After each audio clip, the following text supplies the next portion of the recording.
Here's to a life where the drinks keep flowing and the mora keeps rolling.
Wasn't expecting this. The pinnacle of excellence! A little amuse-bouche! Witness the power of the WALK. Know my sword. Steady, steady. Holy proclamation! The power of the revelation! The truth shall set you free! Let me read you a verse. Rain outlines your fate.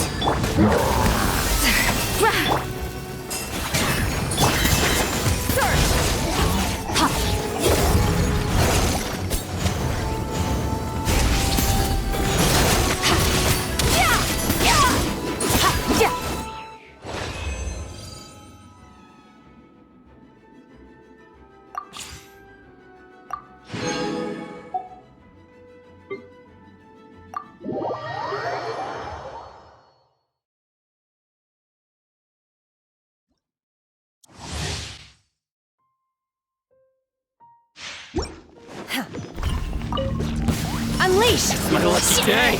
Do your master's bidding!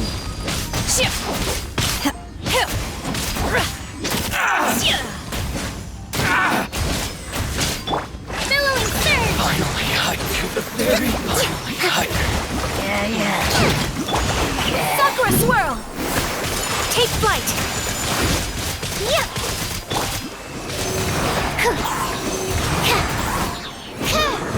Swirl, Mark 2. Manifest! Cryo incarnate! In your Hold the line. Covenant of the Deep. my apologies! Embrace the ice!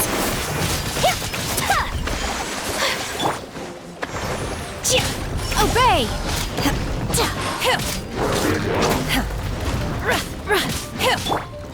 Rest and rebuild. Whirling snow! Absorption test. Do your master's bidding! Unleash!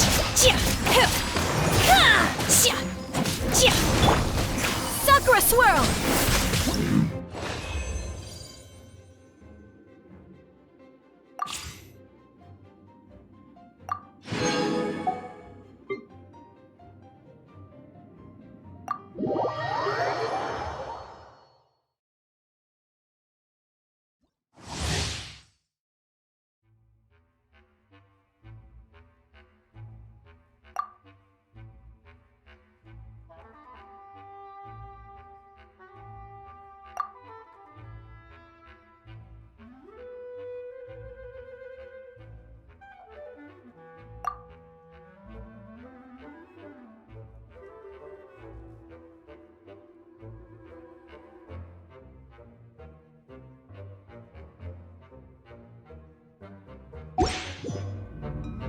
Come on, let's go find some drama.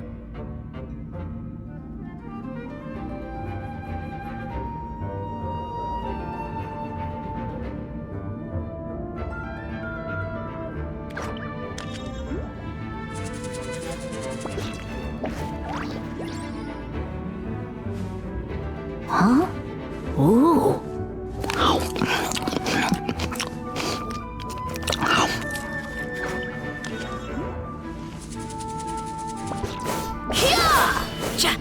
Yeah.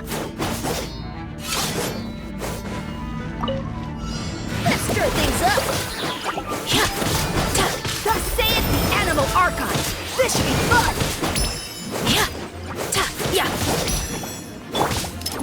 Commencing cleanup. Getting here. From whence you came. Let's stir things up! Enhanced animal module 75. Animal. Archon protect you! Suppress! Spirit blade. Attack. Forth my blade. Going under. Getting here.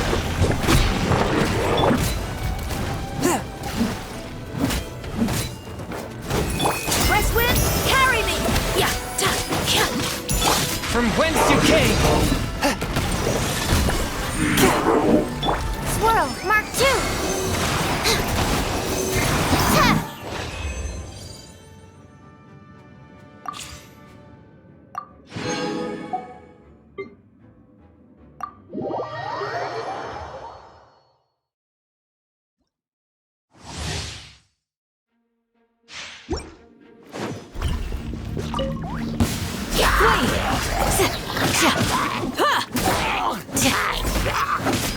Brings us your blessing!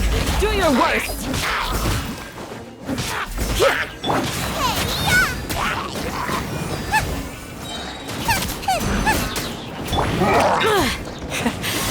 Yield! Animal hypostasis emulation. Stand clear. That's close enough. We shall prevail! Flee! Teamwork is dreamwork!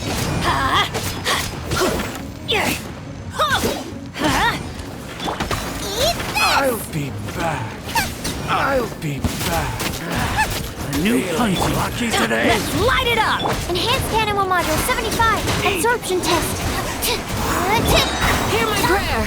Do your worst. Everybody stand back! Out of the frying pan, into the fire! Flee! Here! We shall prevail!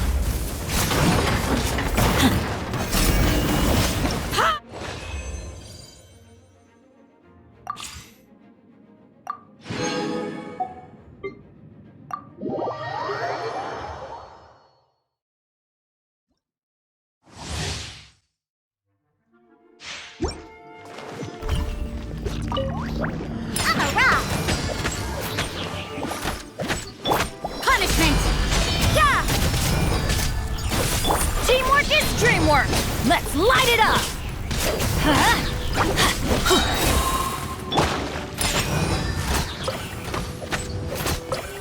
Diana Special!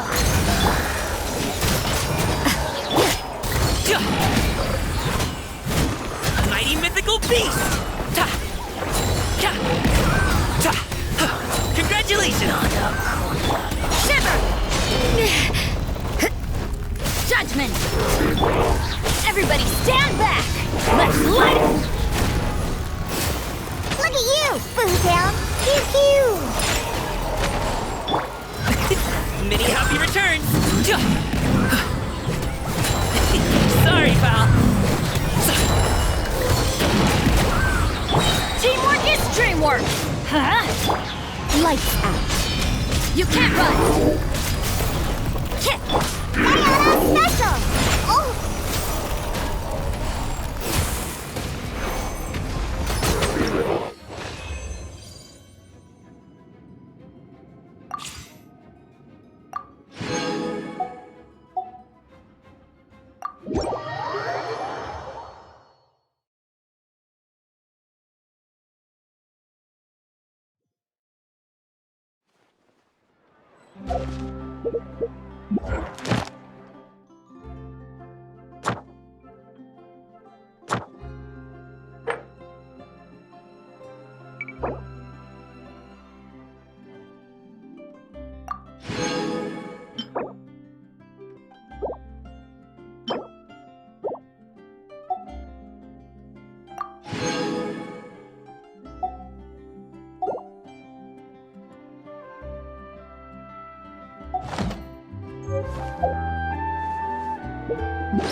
This shop looks popular today. Wonder what the occasion is. Butterfly Dew Cosmetics now on sale. Huh, looks like it. Oh, Sigewinne's here too! Hey there, Sigewinne! Hello traveler and Paimon. I hope you're keeping yourselves fit and healthy. You bet we are. So anyway, what are you doing here, Sigewinne? The Duke insists I take regular vacations in the court of Fontaine. This one just so happened to coincide with a promotion for a new skincare product, so I came over to take a look. I like to keep up with the latest industry developments when I can, to help me with my magazine articles. Wait, you write? For a magazine? Which one? It's called Beautés en Fleur, and it's run by the Fontaine Beauty Association. I've done lots of articles about skincare for them, using the pen name Maritime Flower. Oh, wow! You're a Maritime Flower? If Paimon's not mistaken, you're one of the leading figures in the Fontaine Beauty Association! What's so weird about that? Everyone loves beauty!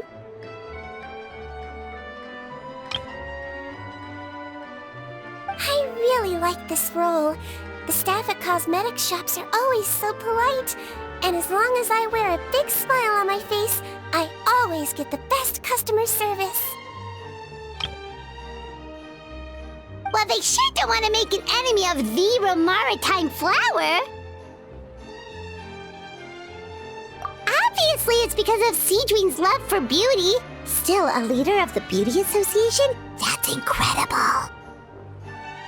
The truth is, I study this field because I cherish my own appearance. It has nothing to do with being beautiful or not. Oh, the words of a master beautician defy comprehension! Oh, wait, you're saying that natural beauty is the highest form of beauty, right? Not really. Actually, Melusine aesthetics are very different from human ones. We don't view humans based on their appearance. If I had to describe our approach, I'd say it's based on cuteness.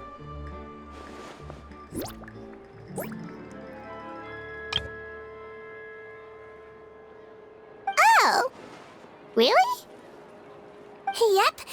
Still, I really value my current appearance, and in the process of taking care of it, I've ended up learning quite a lot about skincare and stuff. It turns out, my knowledge and experience is pretty popular with beauty product lovers. It came as a big surprise to me, though. Oh, Paimon gets it now. But speaking of your appearance, how come you look human anyway? Are you, like, only half Melusine? Ooh, wait, sorry. That was probably really offensive, wasn't it? No, I don't mind. I'm not mixed, though. I made a decision to turn myself into this form a very long time ago. If you're interested, I could tell you the story. A shape-shifting story? Oh, heck yeah, of course we're interested! Once upon a time...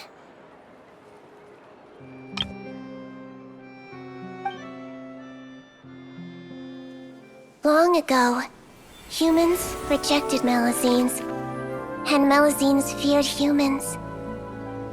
There was one Melusine who became fascinated with human medicine, but no human wanted her help.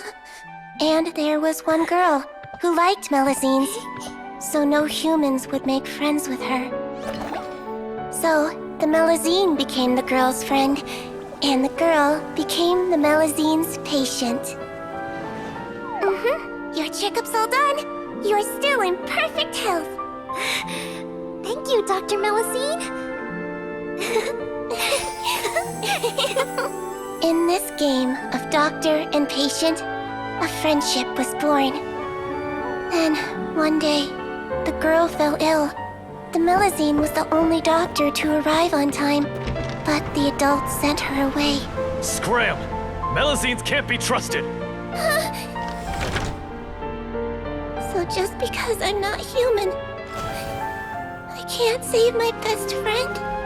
In desperation, the Melusine approached the frightening witch. She begged and begged until she got a reply. If you take this potion, concocted of sin. You will gain a human face and grow human limbs. But then, you will lose everything that attracted this friend of yours to you in the first place. Can you accept that? The Melusine did not hesitate for very long.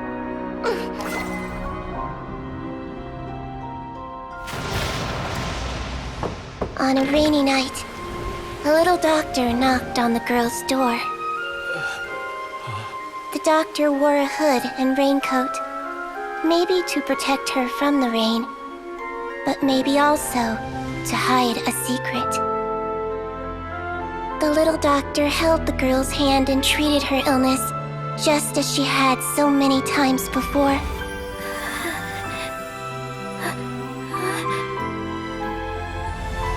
Dawn came, and the little girl's condition improved. But the little doctor was long gone, for she knew her friend would never recognize her again.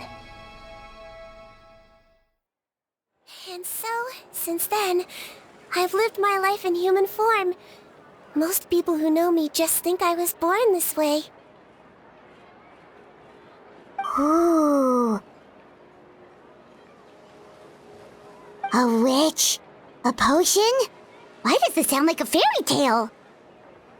Trust me, it's a true story. Must be the way you told it then. It just sounds so... Yeah, not every Melusine would take human form to save their human friend. That must have been a huge decision. Treating patients is a doctor's duty. We must always find a way, even when the going gets tough. Ugh. It's so crazy that they turned you away just because you were a Melusine, especially when their daughter was so sick. Well, sometimes appearance can be a real barrier. But that was a long time ago. I like how I look now anyway. Paimon too! You're super cute this way. Attention customers! Thank you all for waiting. Now, on behalf of our skincare partner, I'm delighted to announce that our exciting new product is now officially on sale! Well, there we go. Let's have a look, shall we? Paimon, if you want to buy any skincare products, I'll be happy to give you some suggestions. Really? Personal advice right from a leader of the Fontaine Beauty Association? What an honor! Allow me to introduce our newest skin lotion, Butterfly Dew. I'm sure many of you have already read about this product's trials in the newspapers. To say that it improves skin quality is an understatement. This product gets its name from the way it transforms your skin and makes it glow anew, like a butterfly emerging from its chrysalis and spreading its wings for the first time. We are thrilled to have the inventor of this fantastic product with us here today.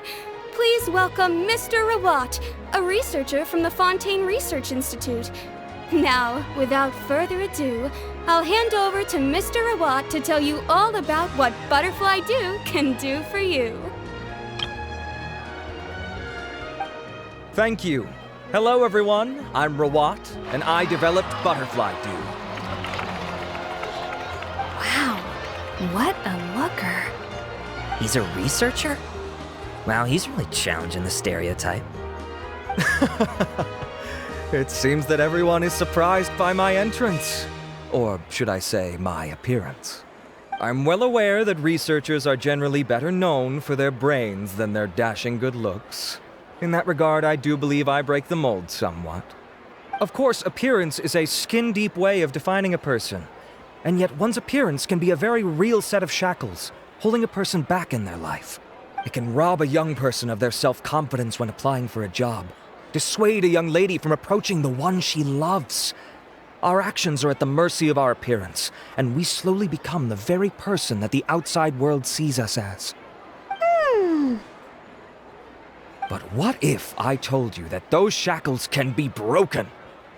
If our appearance prevents us from changing, then let us first change our appearance itself. Wash away moles, birthmarks, and wrinkles, and they can no longer rob us of our confidence. Replace them with luster and radiance, and we shall never again hang our heads in shame. That is why Butterfly Dew exists. Its mission is to allow us to shed our pupae, undergo a complete metamorphosis, and embrace a new life. Well, whether it actually works or not, after that speech, Paimon's already sold! Mr. Rawat, could I ask if you've used this product yourself?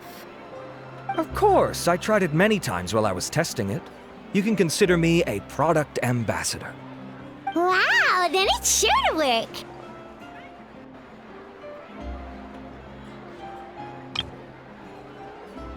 Still, I don't expect to convince you just by blowing my own trumpet. So, could I get a volunteer from the audience to try it out? Oh, Paimon volunteers!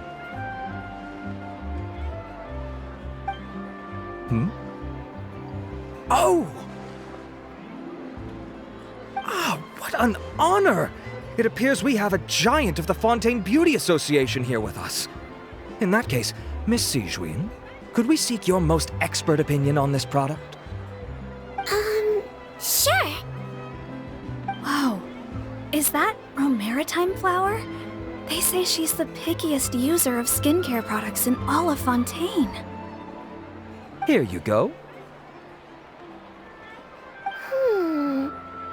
Well, it's very kind to the skin, and the absorption rate is high. Even for Fontaine, this is a first-rate product. Wow, now that's high praise! I'll take one! Any discounts? All right. Well, all that remains for me to say is, Butterfly Dew is now on sale!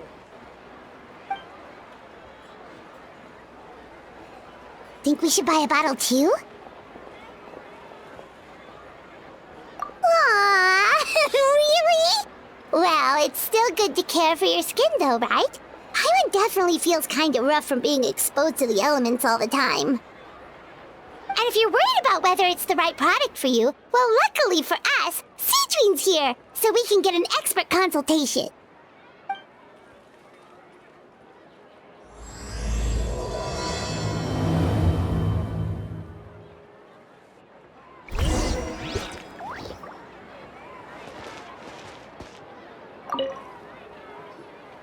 It's an honor to receive such high praise from you. To be honest, I was also hoping you might be able to point out some flaws in the product so I can keep improving it. With most skincare products, the pros and cons only become apparent with long-term use. Yet, this one has instant benefits, improving skin quality without any obvious side effects. It's one of a kind.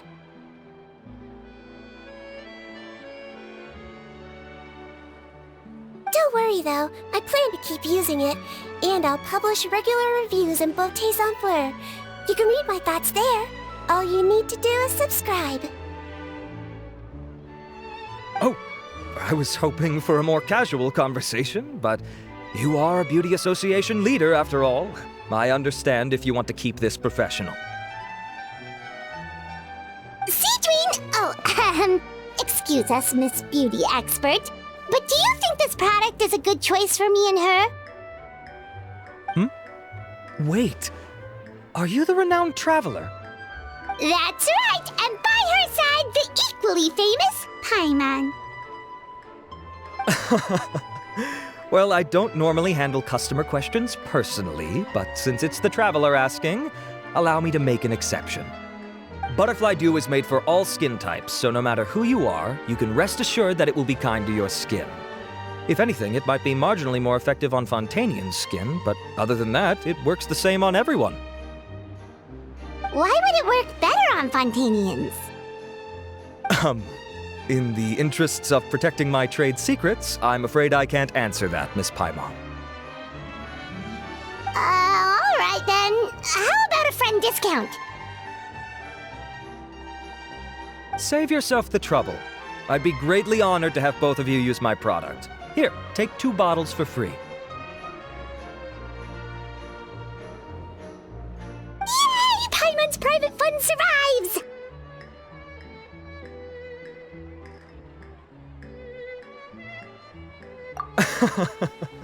I can see why you might think that, but please don't misunderstand. This gift is simply a token of my esteem. There's no business motivation behind it.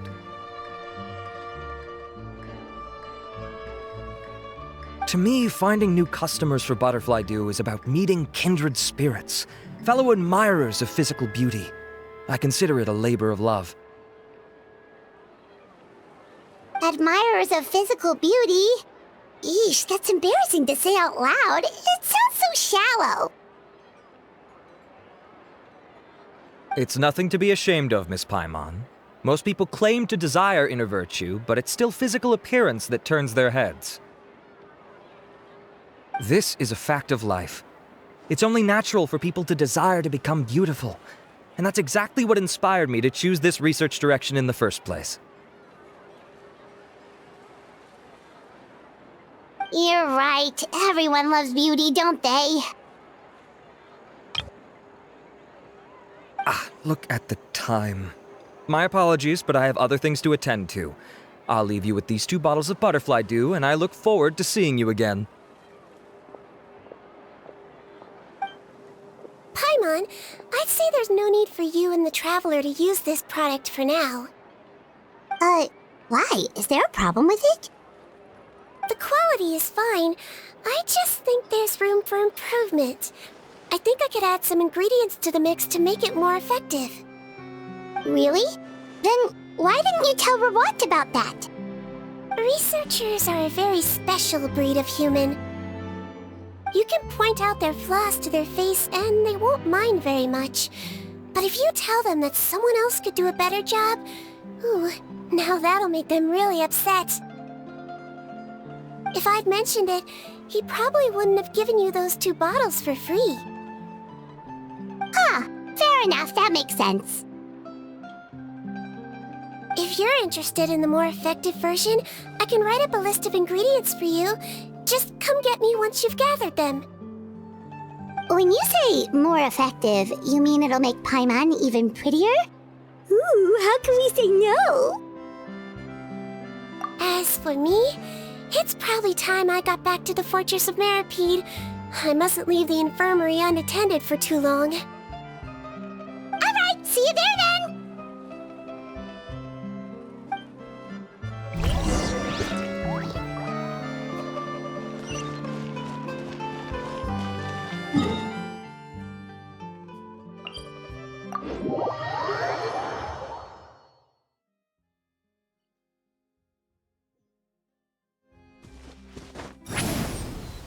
Just up ahead, Traveler!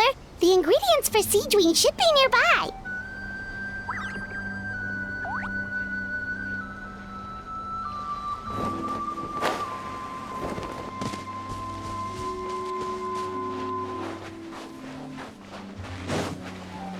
Get to work!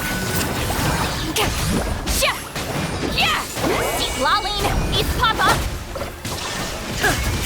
Torn to oblivion!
Let's head to the Fortress of Meripede!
to the skies!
safety rules by heart.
I'm sorry.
Take me up!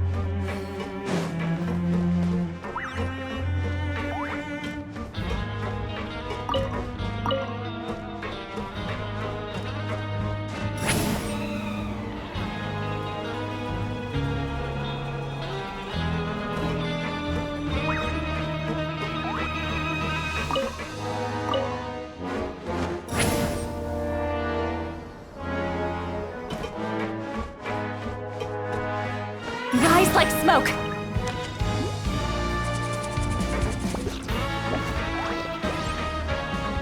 Rise like smoke!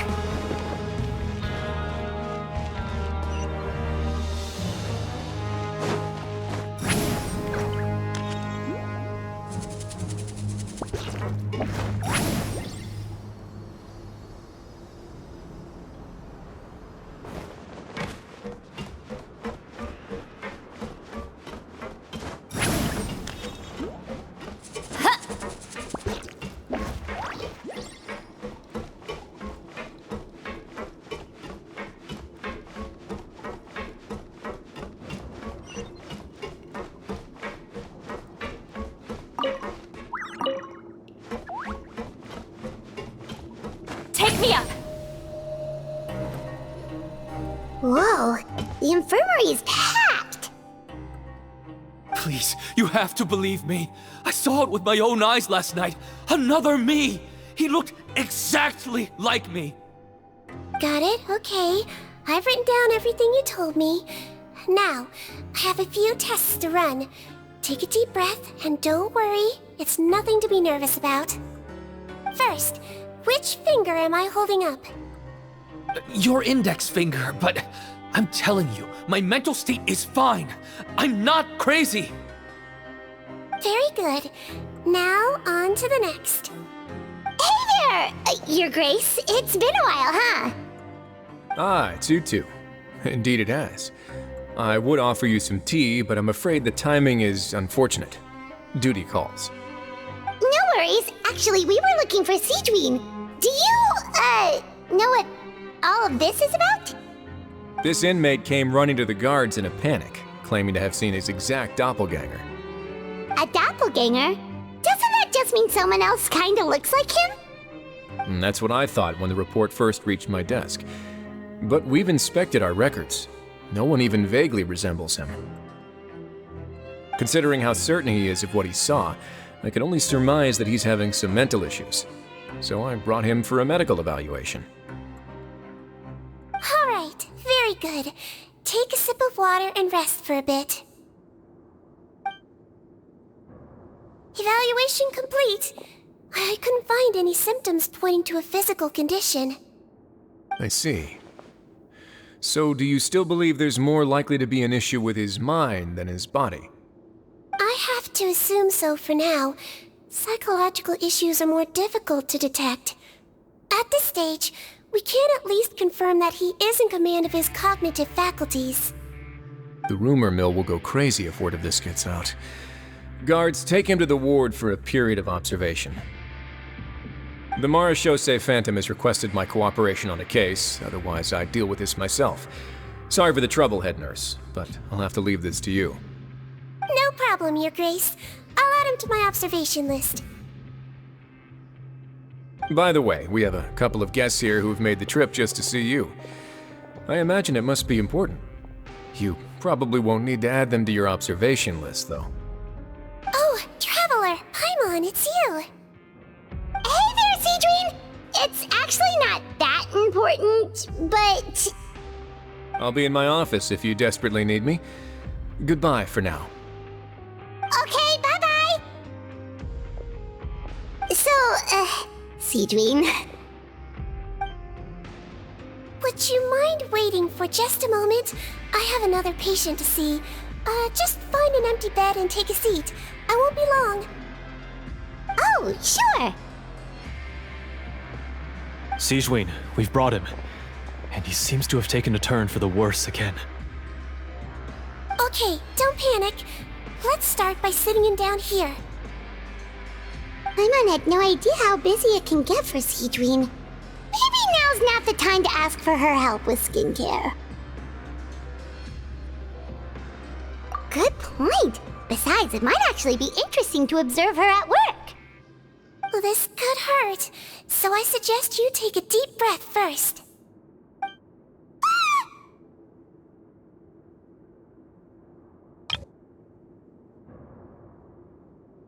Did his face melt? What happened to him? It's anyone's guess. His face melted off shortly after arriving at the fortress. But since he's a serious offender, he can't be allowed out for medical treatment. Best we can do for now is ask the head nurse to give him something to manage the symptoms. This is gonna be awkward. We still need to bring him to the Marechaussee Phantom for questioning. What if he scares them half to death? Will that be our fault? The Marechaussee Phantom? Does this have something to do with the case Risley's dealing with? Yep, it was a huge case. They bagged a few dozen crooks in one fell swoop. And this guy's the baddest apple of the bunch. He harmed countless people. And now, it looks like it's all finally catching up with him. You done gawking? Not yet. I need to check the severity of your ulcers to decide the right dosage. Don't worry. We Melusines have a very different sense of aesthetics from humans. To me, you just look like a little kitty with slightly scruffy fur, but still just as cute. Don't patronize me. Do I look like a kid to you? Just give me the meds and let me out of here. I already missed my cell. Hey, lose the attitude. You dare talk back to our head nurse like that again? Your days are numbered. Oh, it's fine.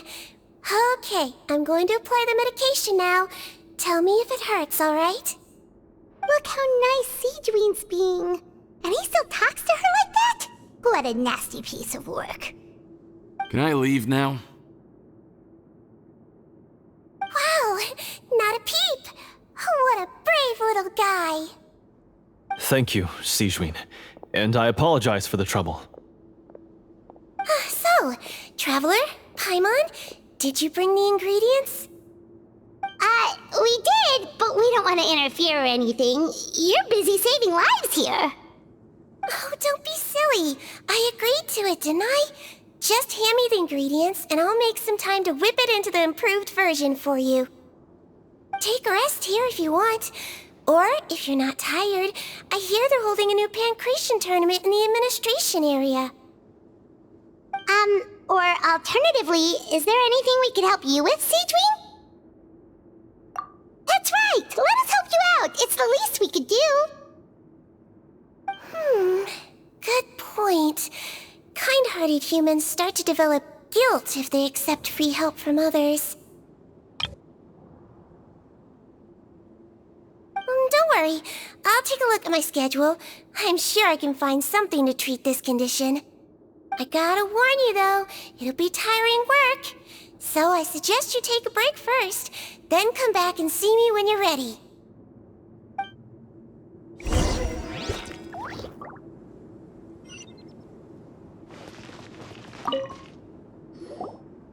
We're ready, Sigewinne! What's our first mission? I found the perfect job for the Traveler. First, I'd like you to lie down in this bed.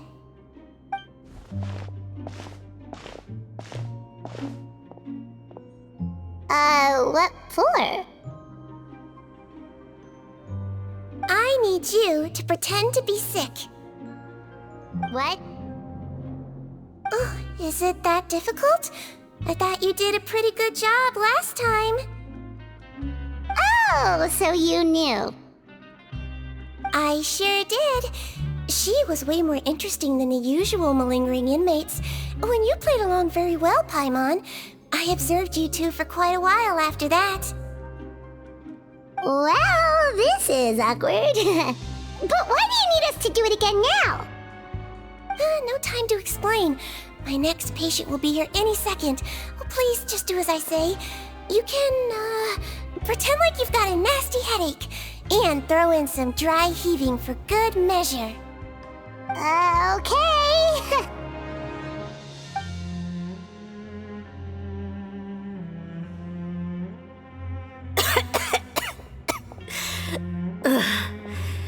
Hey, Doc, it's me. I'm only here because my mom won't stop pestering me about it. So annoying. Well, your mother has enough on her plate with a busy job. Well, the last thing she needs is to worry about you being sick as well. I know! I shouldn't treat the place like a playground. Shouldn't go swimming in the lower levels where we join up with the sea, because it'll give me a cold and distract her from her work. I thought I'd be able to have some fun here at the fortress for a few days, but it's always, don't do this and don't do that. All right, sit yourself down and I'll take your temperature. Your fever still hasn't gone down. Well, here's your medicine.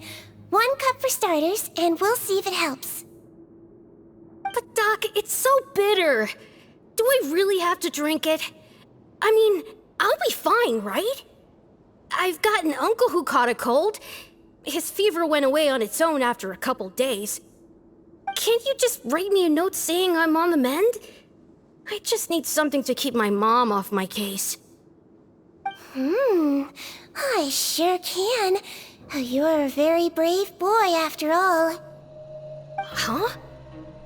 Brave? What makes you say that?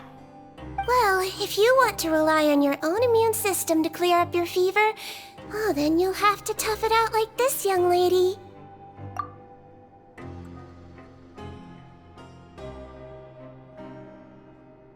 Hang in there, traveler! Are you gonna puke? Paimon can get you a paper bag! Huh? As long as you're tough enough to get through the nausea and dizziness caused by the high fever, you'll be right as rain after just a few days' rest. And if I'm not tough enough? Hey! Wake up! Wake up! Put it this way. At least you'll never have to see the doctor again, right? I think maybe I'll take that medicine after all, if that's okay. Oh, of course. Here, it's still warm. It's so bitter. All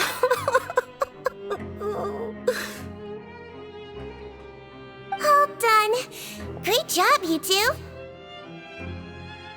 That kid really doesn't know what's good for him. His mother's a guard here. She's been working back-to-back shifts lately, but unfortunately his father's away on a business trip right now. She had no choice but to bring her son here for the time being. He was quite happy at first. He seemed to think that the Fortress of Meripede would be all fun and games. So you made us put on that act just to scare a kid into taking his medicine? That's a pretty sneaky trick. Seems like there's a whole side to Sigewinne we never knew about. It's a technique I learned from my teacher. Oh, you had a teacher? Was she a Melusine doctor too? She was human. She passed away a long time ago. Oh, sorry. No, it's fine. I really liked my teacher, so it's always nice when I get to talk about her with other people. She was a traveling doctor, and since she didn't have a clinic, she'd go out and visit her patients wherever they were. Dealing with the badly behaved ones was her specialty. She used to say, if you can scare the little brats into taking their medicine, you won't have to hear them wailing and screeching when their condition gets worse. She sounds like a pretty strict teacher. Strict? Well, that's not how my teacher saw it. She thought of herself as terrifying to kids. Strange way for a doctor to describe themselves. Now Paimon's curious to know what she looked like. As it happens, I actually have a picture of her.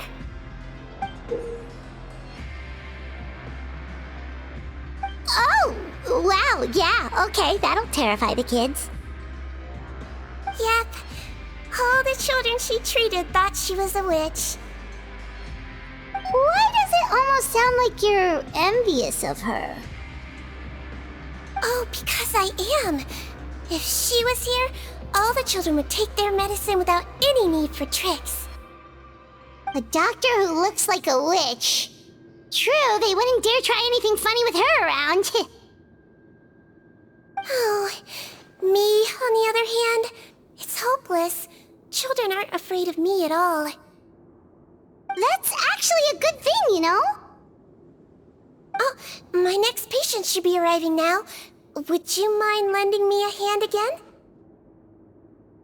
Sure thing! On to the next mission!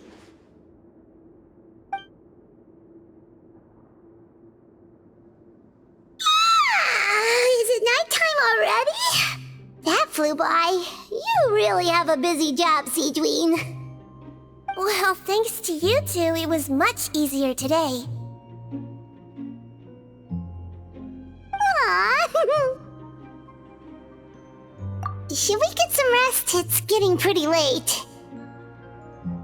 Oh, there is one last thing. I have to keep it confidential, so I usually leave it till after everyone's clocked out. Confidential? Are you sure you can tell us? It's fine. You're not living here anymore, so it's okay if you know. All it is I have to prepare some ingredients to make healthy meals with. Wait, you mean those healthy meals? My patients refuse to eat any healthy meals I prepare in front of them, so I have to prep the ingredients in secret, then let the chef at the Coupon cafeteria handle the rest. Considering even the chef's version makes people uneasy, it really makes you wonder what's in it. You want to find out? I can teach you how to make it. That way, if you ever suffer from exhaustion on your future travels, you can prepare a healthy meal for yourself. It's really good for you, you know. Sure? Guess we can help out one more time.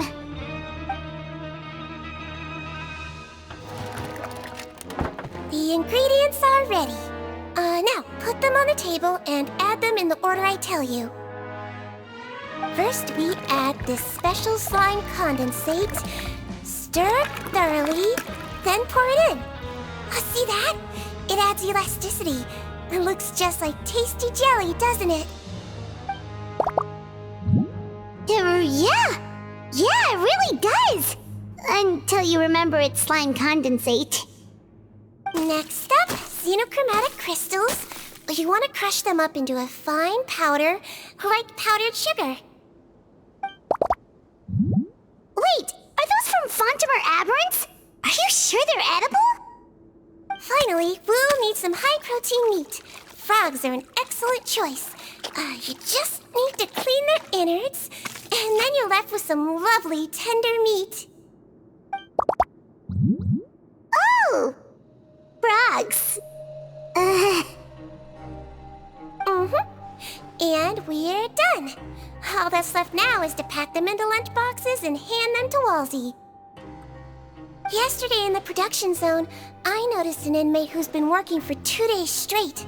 That means it's a healthy meal for him tomorrow. Sigewinne really does have the inmate's best interests at heart.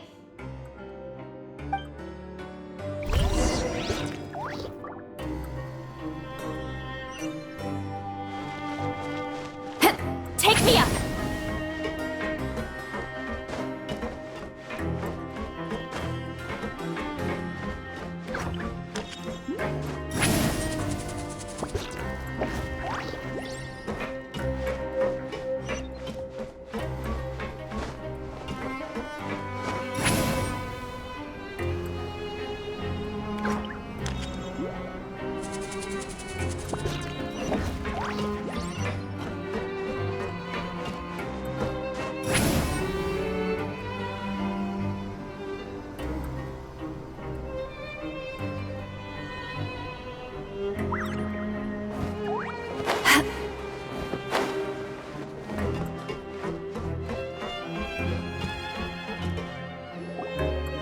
Ah, head nurse.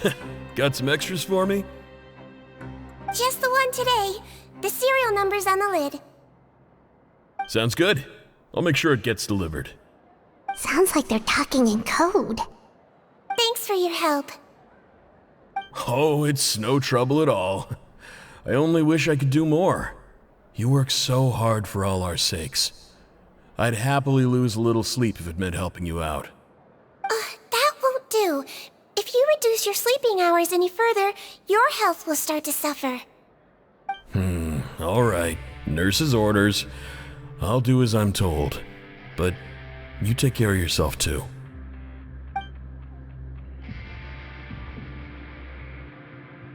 Well, I'm done with work for today. Thanks for helping out, you two. Seems like the guards and staff here have a lot of respect for you, Sigewinne. In just one day of helping you with your work, it feels like we've done a lot for the fortress. Head nurse, please, wait. I'm sorry to disturb you this late at night, but I think you'll agree, this is urgent. Okay, just relax and catch your breath. What's the matter? The guard at the observation ward, Odilon, he told me to pass on a message to you. One of the inmates there, the guy suffering from possible hallucinations, well, he seems to have made a sudden recovery, and now he wants to apply for permission to leave the ward. Huh? Already? You were right to tell me. I'll have to examine him and make sure he's well before we discharge him. Looks like we've got one job as medical assistants left. We'll come with you.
Ah, head nurse, you're finally here. I'm so sorry for all the trouble I've caused you, but I believe I've now made a full recovery. After giving it some thought, I'm sure that I was probably just seeing things. Stress-related, I imagine. I'd been working long hours, so I definitely wasn't in the best state of mind. I totally understand. Still, I have to give you an examination before I can discharge you, okay? So, take a deep breath and don't be nervous. It'll be the exact same procedure as we did this morning. We can start whenever you're ready. Again, so sorry. I was in such a state this morning, I barely recall anything. Would you mind taking me through it again? Oh, not at all. It's a lot to remember. First up, we have a little cognitive test. Just concentrate and you'll be fine. To start with, which finger am I holding up? Your pinky.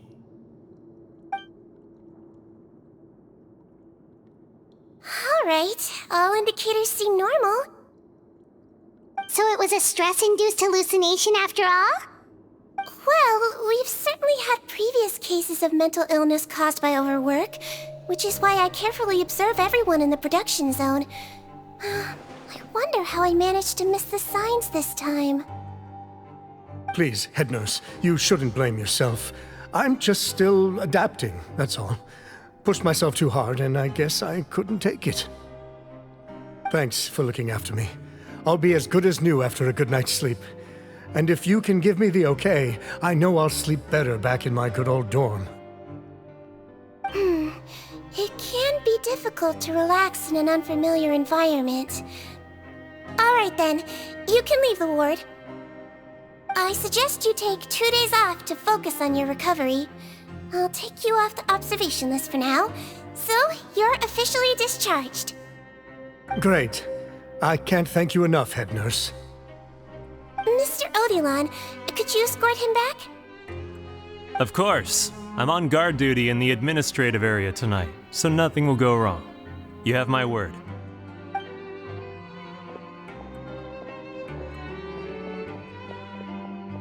Guess you're finally done for the day now, huh? Yep. But I still haven't gotten around to making that improved lotion for you yet. Oh, no rush! Seriously, it's super late now. You should go get some rest too. Well, tomorrow it is then. Good night, Traveler. Good night, Paimon. Hope you sleep well. Oh, don't you worry! We will! After a productive day of work, we're both gonna sleep like a log. Yeah, sleep tight, Sigewinne. See you tomorrow!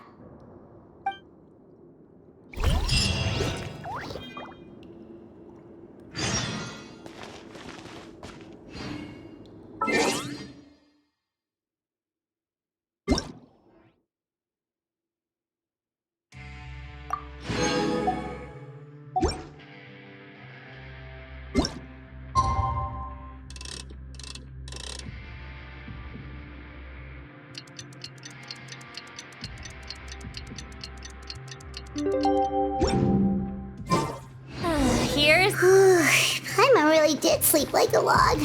Let's go find Sigewinne.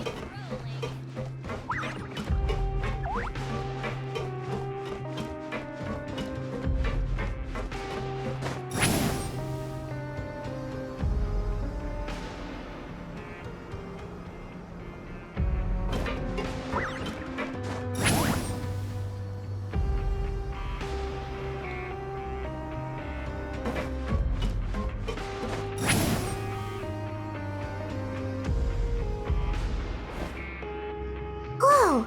How is the infirmary even busier than yesterday? Good morning, Traveler and Paimon. I have a few people here for a checkup, so you might need to wait for a while. No problem. Anything we can do to help? There's a bit of a complicated situation here. I'm still getting to the bottom of it myself. You have to believe me. I'm telling the truth. You're in a medical facility. Keep it down. Please, listen to me. I'm not Gascon. I'm Uy. You're a horrible liar, you know that? We get all your mugshots with the arrest warrants. It's clear as day that you're Gascon. You mean because of the way I look? I don't know what happened. I just woke up like this. Then you guys dragged me in here for an interrogation. I brought you here to figure out what's going on. If you truly are the victim of an injustice, yelling isn't going to achieve anything. At most, it'll delay your vindication. All right. I get it. This is nuts. Yesterday's interrogations went fine, and now this. Morning, Your Grace. What's going on? Remember the case I mentioned yesterday? The one brought to me by the Marechaussee Phantom? Well, we've been questioning the inmates involved this morning. Every single one of them is claiming mistaken identity. Huh. That's even weirder than what that guy was saying yesterday. The thing is, none of them have been able to provide any evidence whatsoever to support their claims. Questioning them further got us nowhere, so for now, we've brought them to the infirmary. And we thought yesterday was as busy as it got for Sigewinne.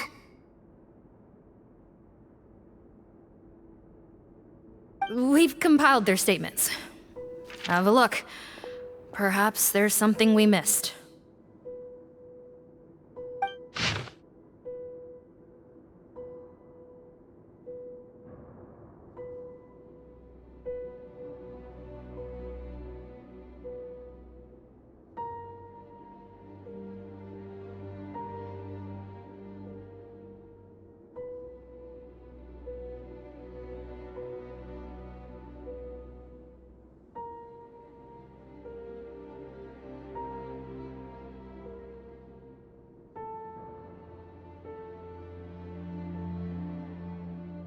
Wait.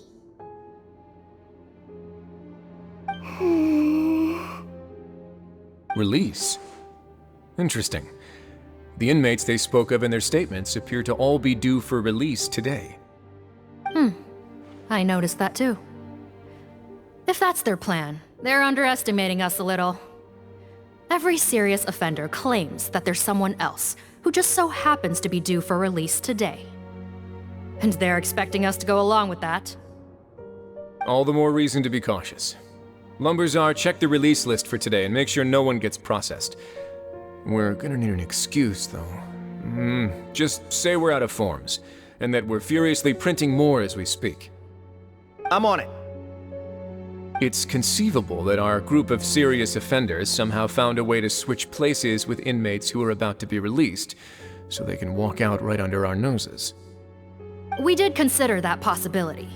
But I mean, just look at them. They match the warrants, period. How could there have been a switch? Only if they're dead ringers for the inmates due for release, I suppose. I gave you that name list yesterday to assist in your investigation. Did that help? Yes, the inmates' mugshots were attached to the list. The first thing I did was check for lookalikes, and I didn't find any. The only other thing that stands out to me is that their voices sound a little different today. But it's not exactly hard to put on a fake voice. Oh, really? What does our head nurse make of all of this? Give me a moment. I think I have a way to confirm whether there's been a switch. I know, it's not time to change your dressing yet, but please bear with me. Huh? Isn't that the guy from yesterday? This should be Honore. He has very severe facial ulcers, which require an operation in the hospital at the Court of Fontaine. I authorized him to leave the fortress for medical treatment under guarded escort. Yes, like I told you. I'm not Putton. I'm Honore. So there has been a swap. Well, I can see what happened in Potton's case, but how do you explain the other inmates? You're not telling me their souls switched bodies, are you? No, I believe it was their faces that got switched. The method is a bit like replacing a tooth. Take the bad tooth out, put a false one in. And actually, I think I can prove it to you. Traveler, Paimon, do you remember Eric from the other day? Yeah, sure do. Then you can be my witnesses. To start with, please fetch the inmate who claims to be Eric.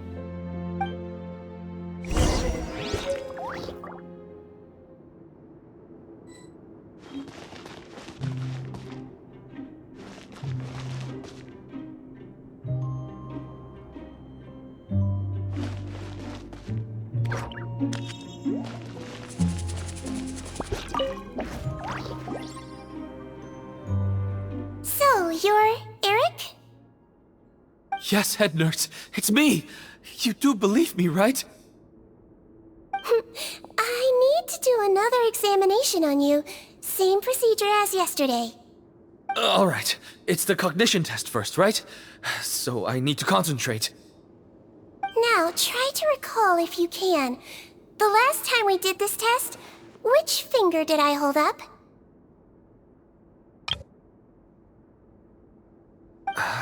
I believe it was your index finger. But that means...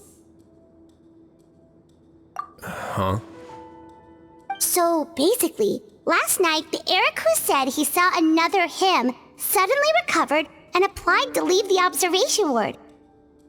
Sigewinne did another test before letting him leave, but that time, she held up her pinky finger. Huh? I don't know about any test last night. There was nothing to do in the observation ward, so I went straight to bed. Then I somehow woke up in a high-security cell. Well, in that case, there is a reasonable explanation for the strange events of the past 2 days. So, what exactly happened? The gang of serious offenders wanted to break out of prison, so they identified a group of scapegoats, namely inmates whose terms were almost up, and planned to switch appearances with them. Last night, when Odilon was on duty, they ambushed him and had one of their group switch appearances with him using their face-swapping method. That allowed them to avoid scrutiny from the other guards. Then, once all the other inmates were asleep, Odilon spent his night shift carrying out the remainder of their switcheroo plan. However, they made one mistake.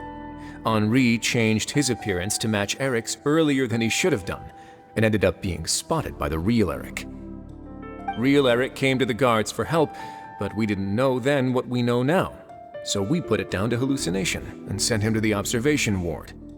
However, since one of the gang members was posing as a guard, they simply changed real Eric's appearance and had their Eric take his place, muddying the waters even further. Right, because I put Eric on the observation list by then, and no inmates on that list can be processed for departure until I've discharged them. Hence why the imposters had to pull that little stunt to get fake Eric off the list.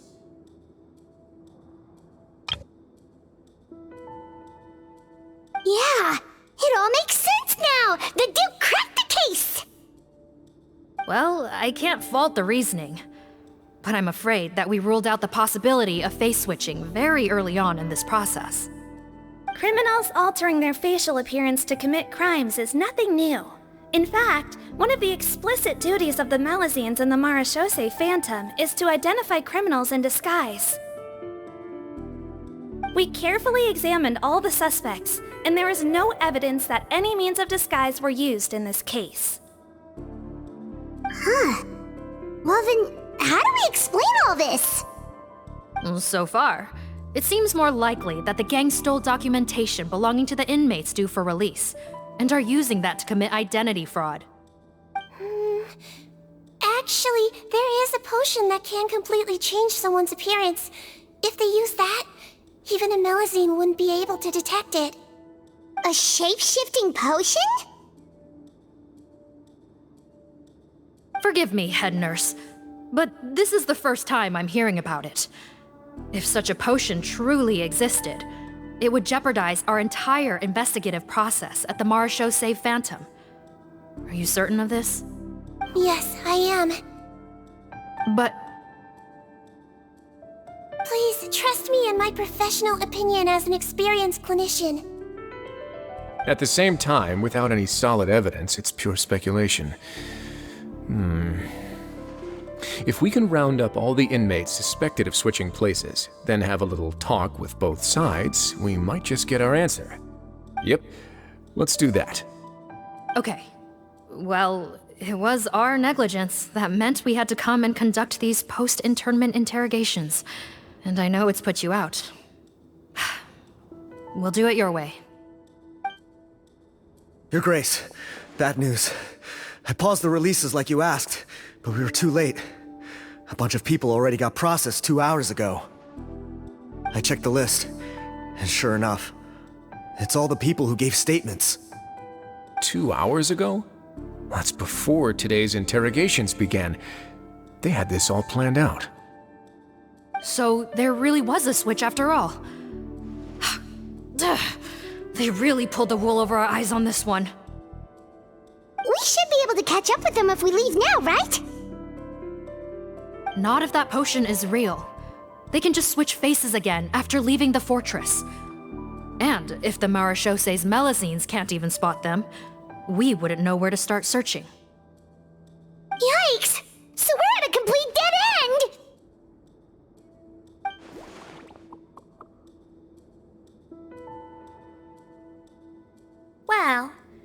technically there is one more lead we could follow up on. We were only able to arrest this gang thanks to the help of a researcher from the Fontaine Research Institute. I believe his name is Rawat. Oh? Rawat? Isn't that the handsome guy we met at that skincare promotion? Handsome? Maybe from a human point of view. I just remember that he specialized in potions. One of the crimes this gang is charged with is the manufacture and sale of illicit drugs. According to Mr. Rawat, they appear to have stolen technology he developed through his research and used it in their operation. At first, he thought it was a typical case of intellectual property infringement, and he tried to negotiate with them.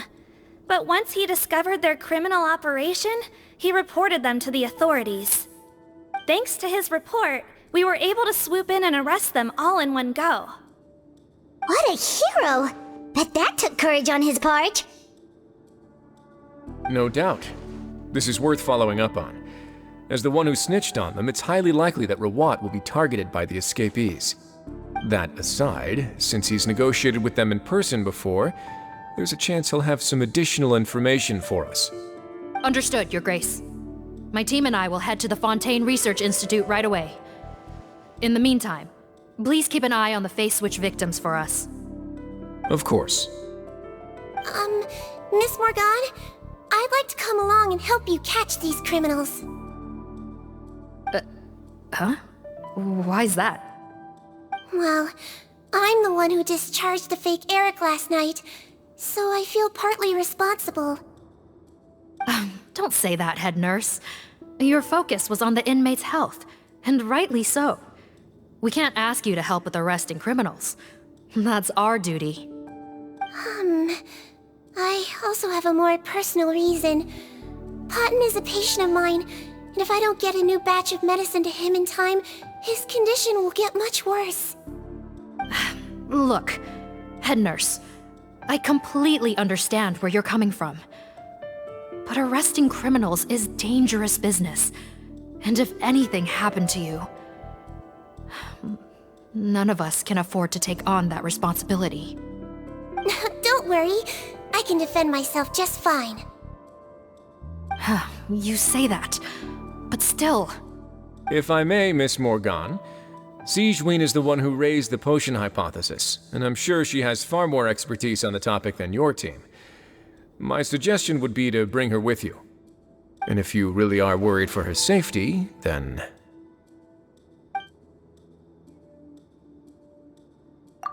Ah, there you go, right on cue. Knew I could count on you. Okay. Well, since this plan has the Duke's blessing, far be it from me to refuse. We should head off immediately. Time is of the essence.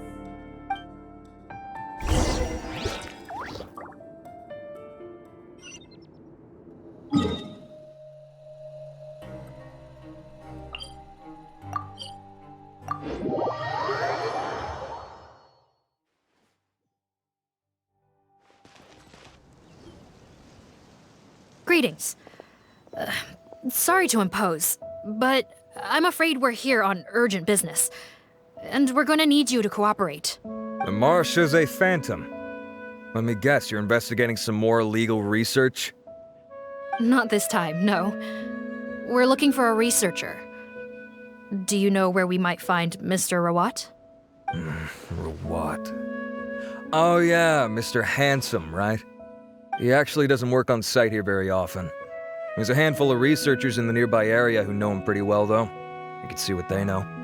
Just a handful? Paimon figured he'd be the most popular guy around. Well, I guess you could say he's popular, at least on a superficial level. He's blessed with good looks, so he tends to make a good first impression on people. But in all his time here at the Fontaine Research Institute, I don't think he's ever had a single deep conversation about his research with his peers. That's no way to make real friends around here.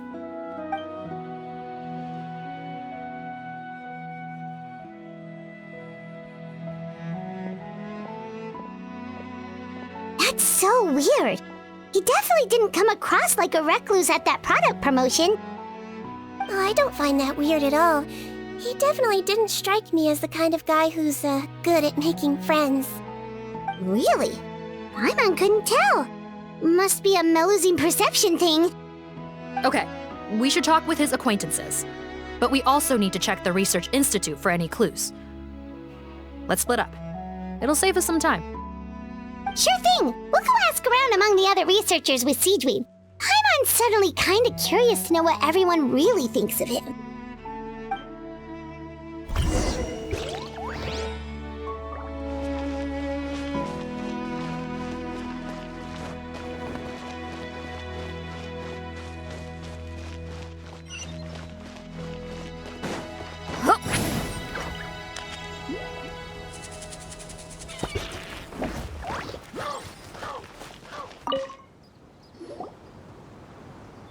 Excuse us, are you Audrey? That's me. What is it? Are you close friends with Rawat? We're trying to find out where he is. Close friends? You mean because I told him I had feelings for him once? I doubt I'm the first or last at the Institute to make that mistake. Why would you single me out as a close friend? I should have known, really. Men like him, they just enjoy being surrounded by fawning women. They're not interested in a serious relationship. Okay. We were just kind of wondering if you might know where we can find him. Why would I know where he's at? I barely know him, and he probably doesn't even remember me. Ugh, this is getting annoying. Shall we go ask someone else?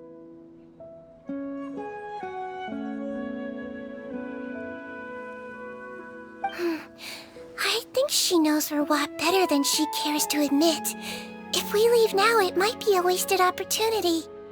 Maybe, but we're not going to get much out of her while she's in this state, are we? She's displaying symptoms common among people in love, if that's what you mean. But I know a cure. It's curable? Oh, we're still no closer to finding Mr. Rawat. Oh, by this point, he could be in grave danger. Danger? Wait, why are you looking for him again? Oh, that's right, yeah! The Marechaussee Phantom said that he's been targeted by some pretty bad people. We need to make sure he's safe. What? How has this happened? He seemed fine when I last saw him, and that was only a couple of days ago. Just happened to run into him, of course. Oh, I see. Well, do you have any thoughts on where he might be right now? Okay, but this is purely out of concern for his safety. If he's not at the Institute, he might be at his mother's place. I heard she raised him alone, that they had it pretty tough financially, and these days she's housebound due to illness. He makes regular trips back home to check on her. Oh, okay. Do you know the address? Nope, sorry. I only found out the thing about his mother because it came up in conversation once. I was just trying to find out more about him, so I could get to know him better.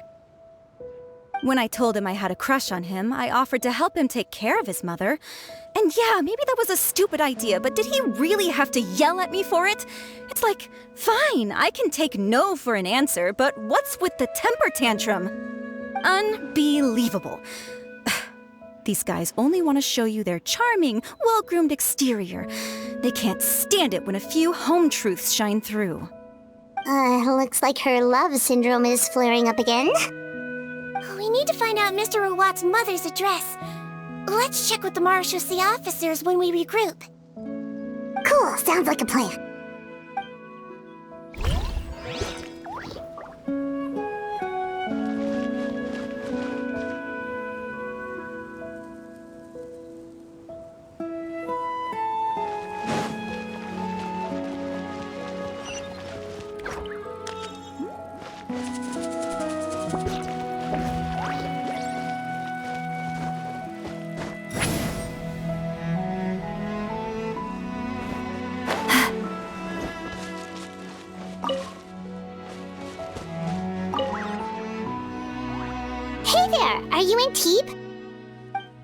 What do you want?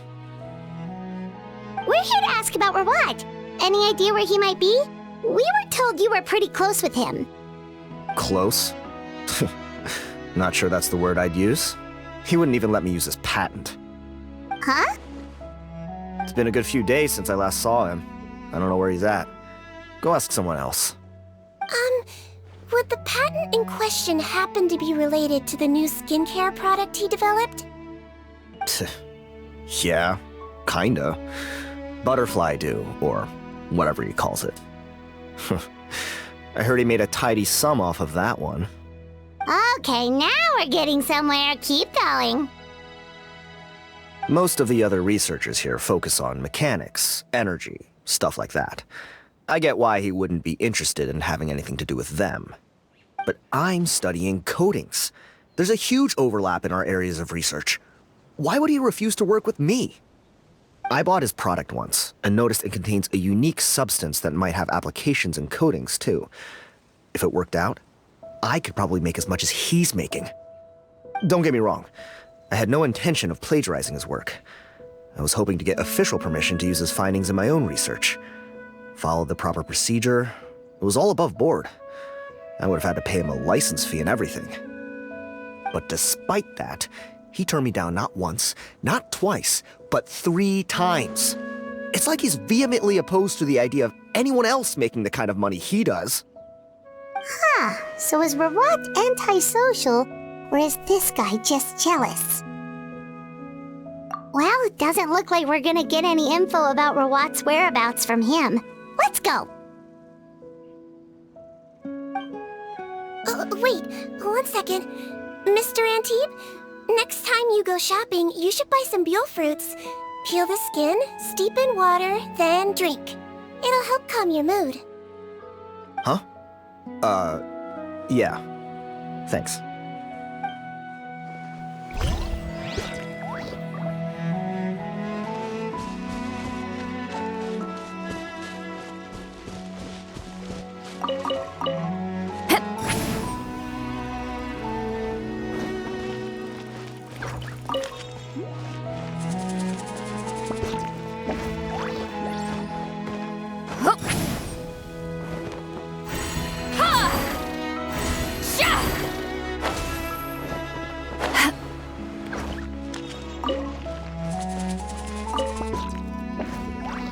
Sorry to bother you, sir, but are you Bertram? Who's asking? Just some concerned citizens helping out the Marechaussee Phantom with an investigation. We'd like to ask you about Rawat's whereabouts, if that's okay. We're told the two of you are pretty close. Not anymore, we're not. Turns out we don't see eye to eye. Oh yeah? What happened? The thing about us researchers is, most of us do what we do for some sort of higher purpose, but not Rawat. All he cared about was how to commercialize his findings. He won't even let you work with him unless you sign a confidentiality agreement first. Also, he has better control over who gets which intellectual property rights. How are you supposed to get any meaningful research done working with a guy like that? Now that I've got my own technical solution for my compressor, I don't need to work with him anymore. So that's what Rawat is really like. We'd still like to know where to find him. Is that something you can help us with? Wait, Yeah, I know you. You're the head nurse at the Fortress of Meripede. Alright, then I'm happy to help you if I can. I respect the work you do. Medicine serves the highest purpose of all the sciences. Wow, turns out Sigewinne's got some real clout. Thing is, I have no real way of knowing where he might be. I stopped working with him 2 months ago, and I've barely seen him since. But if you want my advice, I'd say go talk to the peddlers. There's a few he meets with every other day or so. Maybe they know where he's at. Peddlers? Yeah, back when I was working with him, I noticed he met with them quite often.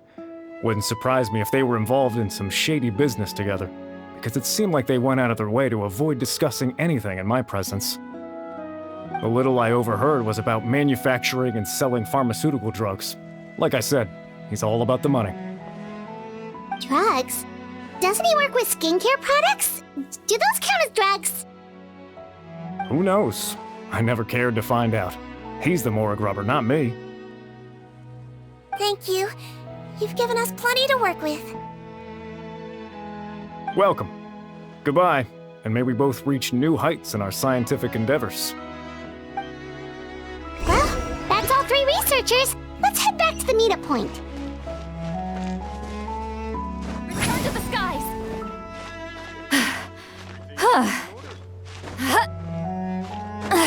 I'm tired already.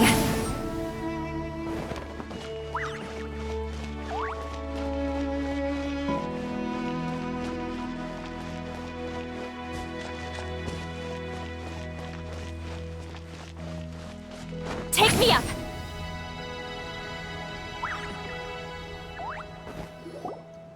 You know, Paimon started out thinking Rawat was a handsome researcher with a friendly and cheerful personality.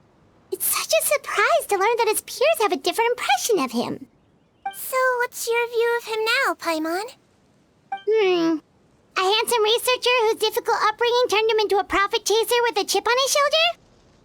So your thoughts about his appearance haven't changed at all? Well, his looks are kind of a big deal. At least in Paimon's opinion. How does such a handsome guy end up being so antisocial? Even with his difficult family background, it just doesn't make any sense. You can't judge a person solely based on their appearance. Head nurse. Traveler. I assume you've spoken with the researchers. What did you find out? Bertram mentioned Rawat's involvement with some pharmaceutical merchants. Do you know if he's registered any pharmaceutical brands?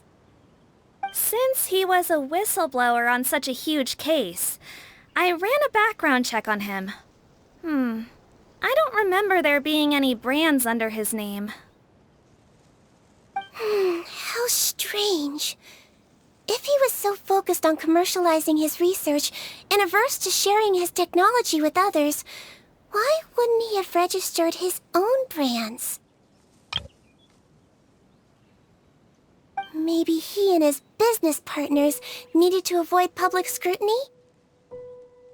You think he may have colluded with the gang? Well, the crime was manufacture and sale of drugs, and that would certainly be in his wheelhouse. We can't rule it out. Isn't that pretty unlikely, though? He was the one who blew the whistle on them! Most children who come to me with tooth decay have suffered pain for a long time already, but they'll still try to hide the fact that they eat too many sweets. Grown-ups and children aren't so different in that regard. If you say so. I saw him when he came to make his report, and I certainly didn't get the feeling that he was the type to collude with criminals. Perhaps it's more likely that they were coercing him. You mentioned that he comes from a poor family. So, it's possible that the criminals approached him asking for academic support, luring him in with the promise of riches. By the time he discovered who they really were, he was in too deep. They had leverage on him, so he was forced to keep working for them. I've seen it happen many times before. That does make a lot of sense. It would definitely explain why he was so unwilling to cooperate with his fellow researchers. No wonder he's so unsociable. He must be on edge all the time with a gang of crooks breathing down his neck. In that case, the situation could be worse than we thought. If Rawat was working with the escaped inmates, they're sure to know more about his whereabouts than us. Oh, there's a good chance they'll get to him before we do. Based on the information we've gathered so far, he was last seen 2 days ago. If no one's seen him since, maybe we're too late. 2 days ago? So he went missing right after that product promotion. That was the same day he reported the criminals, too. Not a good sign. Don't worry, everyone. I believe we still have a chance. Since he disappeared right after blowing the whistle, it's likely that he's gone into hiding. Yeah, he must have been worried that they'd come for him. All the more reason to find him as soon as possible. The only lead we have at the moment is his mother's house, which you mentioned earlier. Seath, think you can find the place? Yep. When you register a brand, the Court of Fontaine requires you to provide a legal address. The one Rawat wrote down was in the outskirts of the city. That should be the place. Okay, then there's no time to lose. Let's move.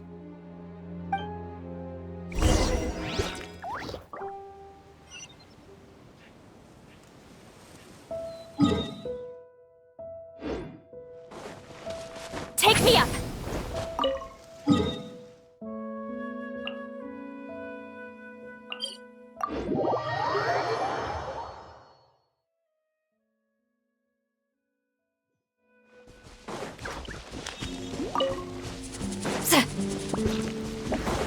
Show no mercy! Coolest one! Illusion shattered!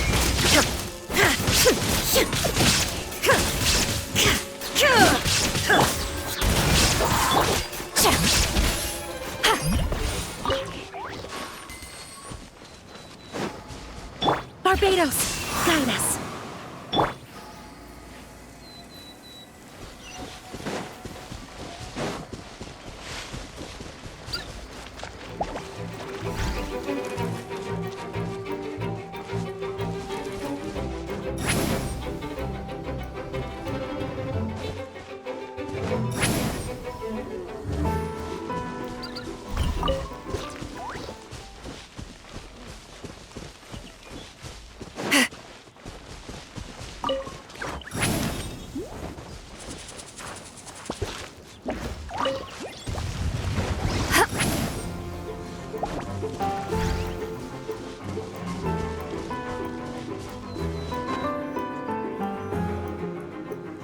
Alright, this should be the house.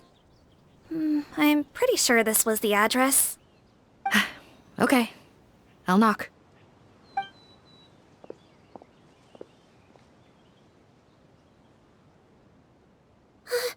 Sounds like whoever's inside has restricted mobility. Oh, it seems serious. Oh, what's the fastest way to get this door open? Break the door down? No, I'll handle it. Let the expert deal with it. There'll be a mountain of paperwork if we damage a citizen's property.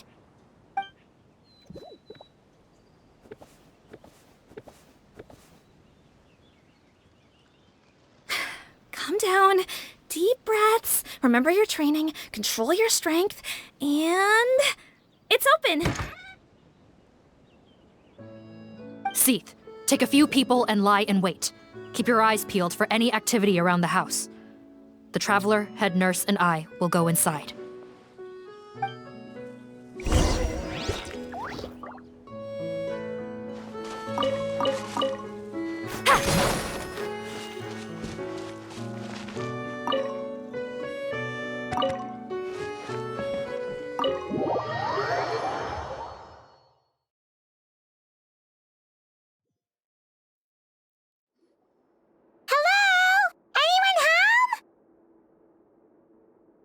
Oh, there.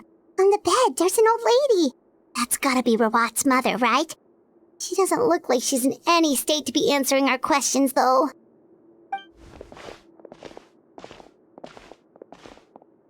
We could try, but she is very ill. We mustn't force it. Well, doesn't look like Rawat's here. She's the only one we can talk to. Yep. Allow me. Hello, ma'am. Might I ask if you're Rawat's mother? We are trying to locate him.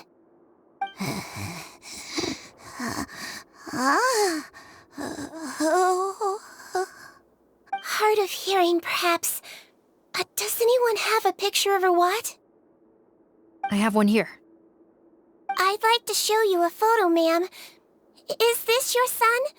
Do you know where he is?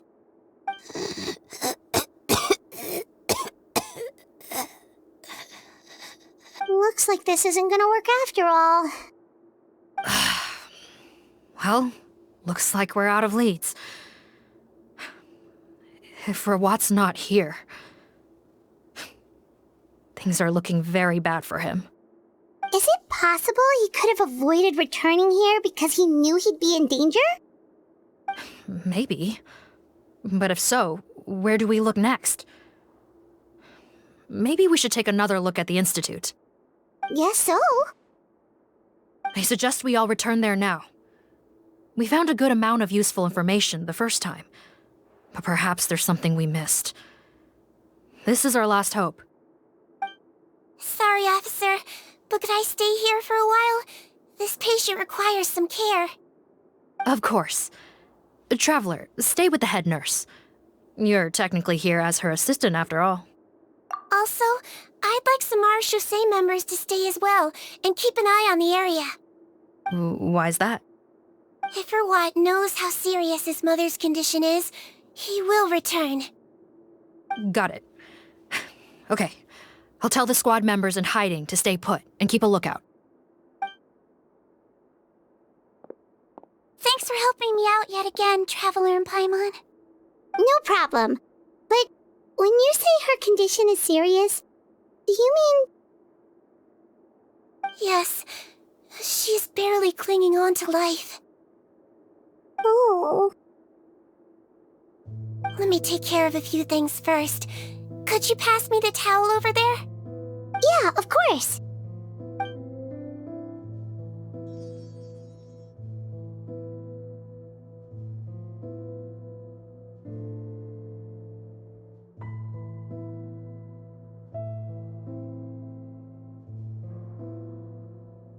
I can tell that her family has tried a lot of different treatment methods, including some very expensive medicines. Unfortunately, her condition is so multifaceted that a recovery looks all but impossible. Sigewinne, my mom bets being a nurse must be pretty tough at times like this. Yes, it makes me a little sad. In Melizine's eyes, a human's birth, aging, sickness, and death are as much a part of natural law as sunrise and sunset. But human medicine can defy that law to some extent. In that sense, it is a science of miracles. That is why I became fascinated with it in the first place.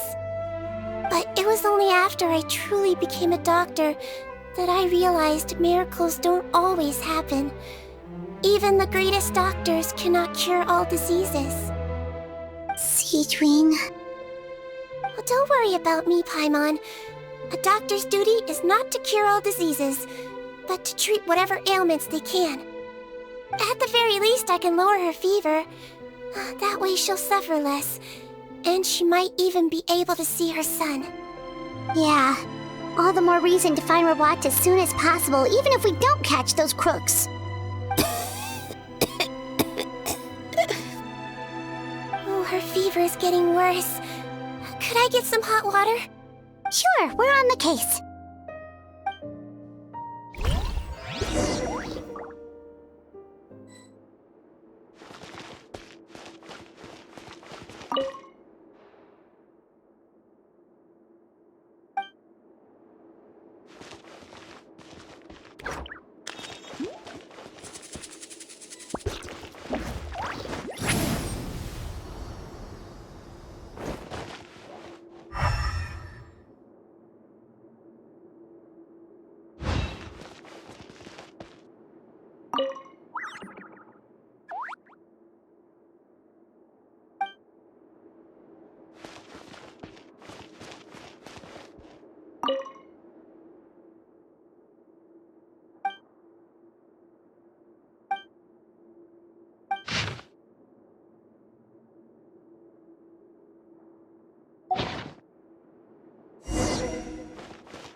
Found the hot water? Sure did. And look what else we found. Judging by this journal, it seems like Rawat has a private lab. There's a good chance he could be there right now. We gotta go tell Officer Morgan right away. Oh, that's great news. But hold on just a moment. The wet towel is ready. I'm giving you another injection. Are you feeling better now?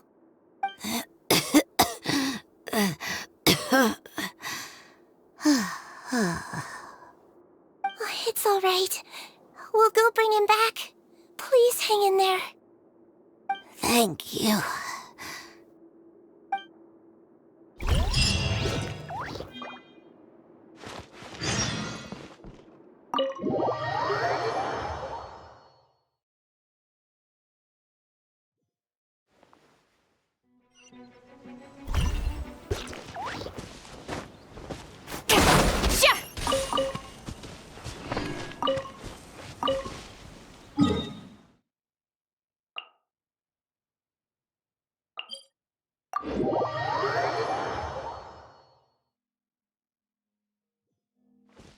Rise like smoke!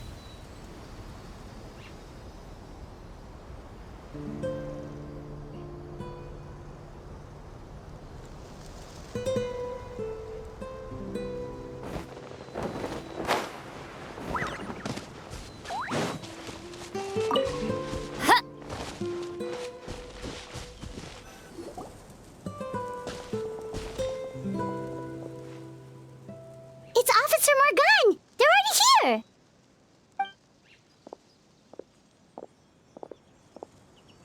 We came as soon as we heard the news. I can't believe we were so careless. The most crucial information of all was hiding right there, in that room. And we missed it. Don't blame yourself. Right now, we need to focus on finding a way in. There's a mechanical door over here! Hopefully the instructions in Rawat's journal will help us open it.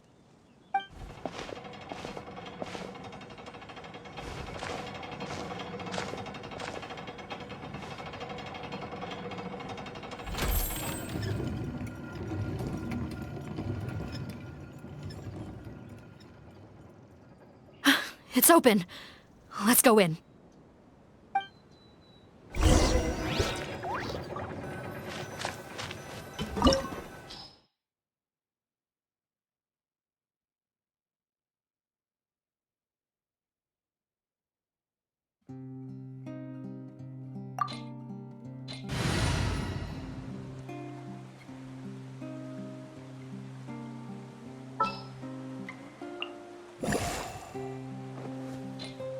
This is destiny.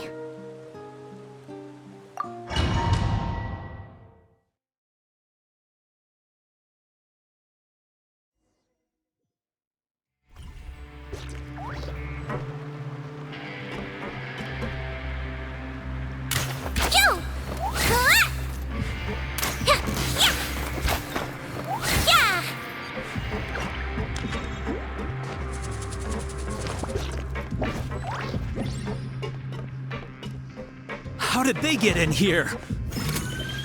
Captain, up ahead! Those look like our fugitives! So they found this place too? Don't let any of them escape! Inazuma shines eternal! Shine down!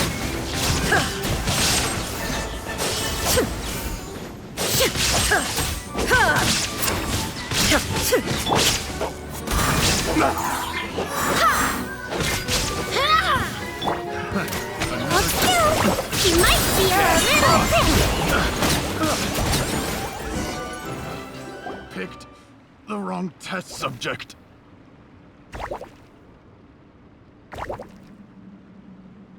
Captain, according to our list, many of the fugitives aren't accounted for. There may be others hiding deeper inside the facility. Ah, so these guys were just the lookout crew. The Marashose Phantom! How did they find this place? Wait, it's that guard from the fortress! That's right, I'm on your side. I mean, the Duke sent me.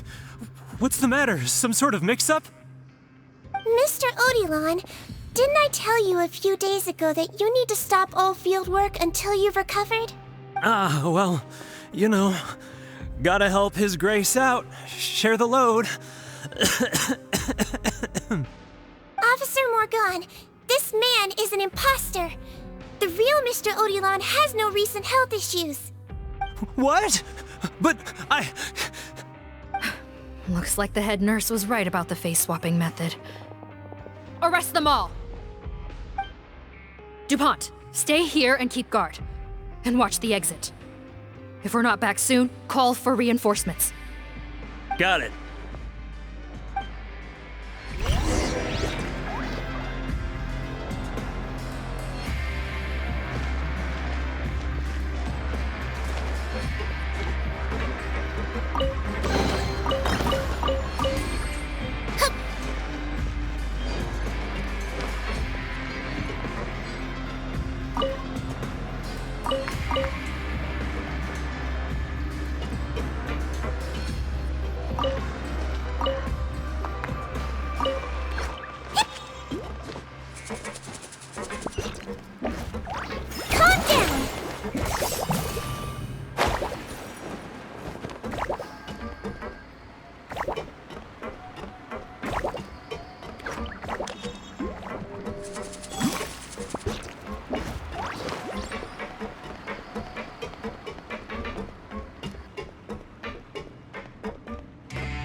So many jars.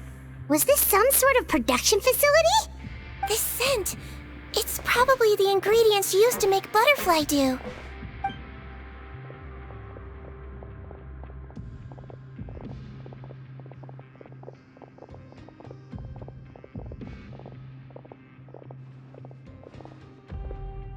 How come they're all empty? Did it sell so well that he ran out of supplies? How strange. Why would Rawat choose to manufacture a popular product like that in such a difficult-to-reach location? Given our suspicion that he may have been coerced into the illegal drug trade, I would have thought that any production facility we find here would be used for illicit purposes. Perhaps butterfly dew is itself an illegal drug. Do you have any evidence for that claim? No, just a guess. We need to find Rawat as soon as possible. He has all the answers we need. Understood. Well, let's not linger here. Let's go. Come on.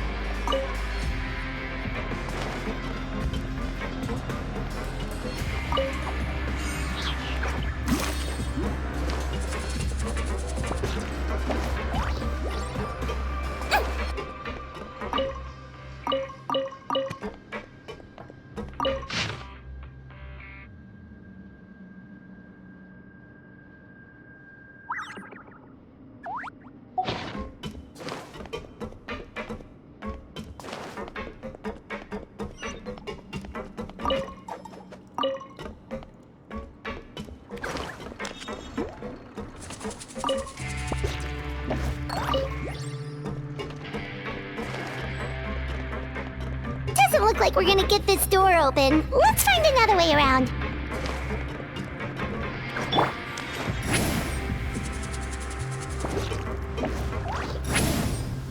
This one's closed too! What's with those carts and tracks? Oh, maybe it's one of those doors that opens when it senses cargo passing through. There's a loaded cart right over there. Let's bring it to the door and give it a try!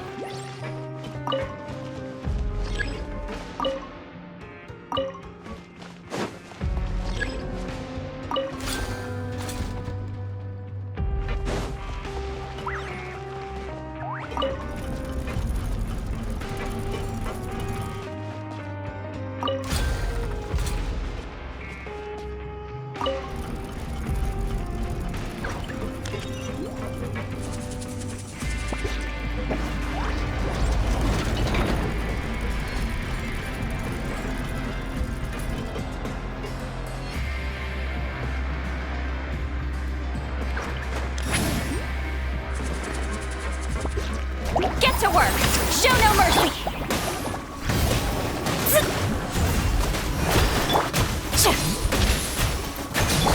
Let's see! Go! Don't slip and fall!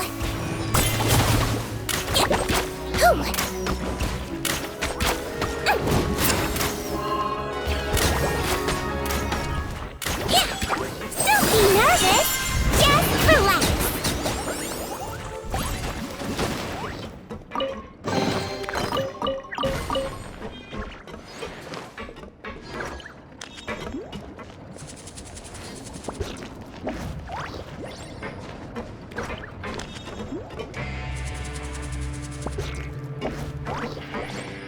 Hey!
Rise like smoke!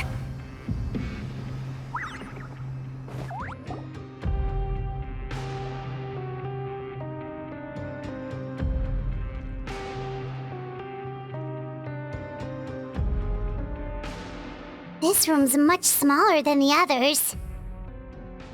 Judging by the implements on the table, this looks like a potion-making lab. Head nurse! Over here!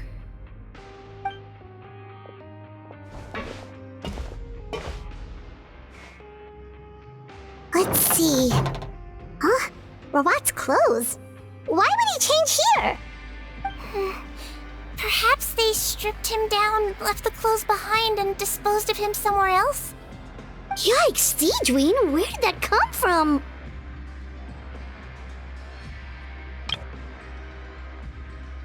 Oh, what a tragic way to go. Especially with such a bright future ahead of him.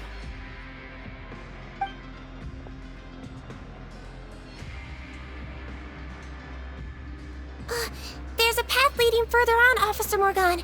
Let's keep up the pace.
There's a whole bunch of people in there!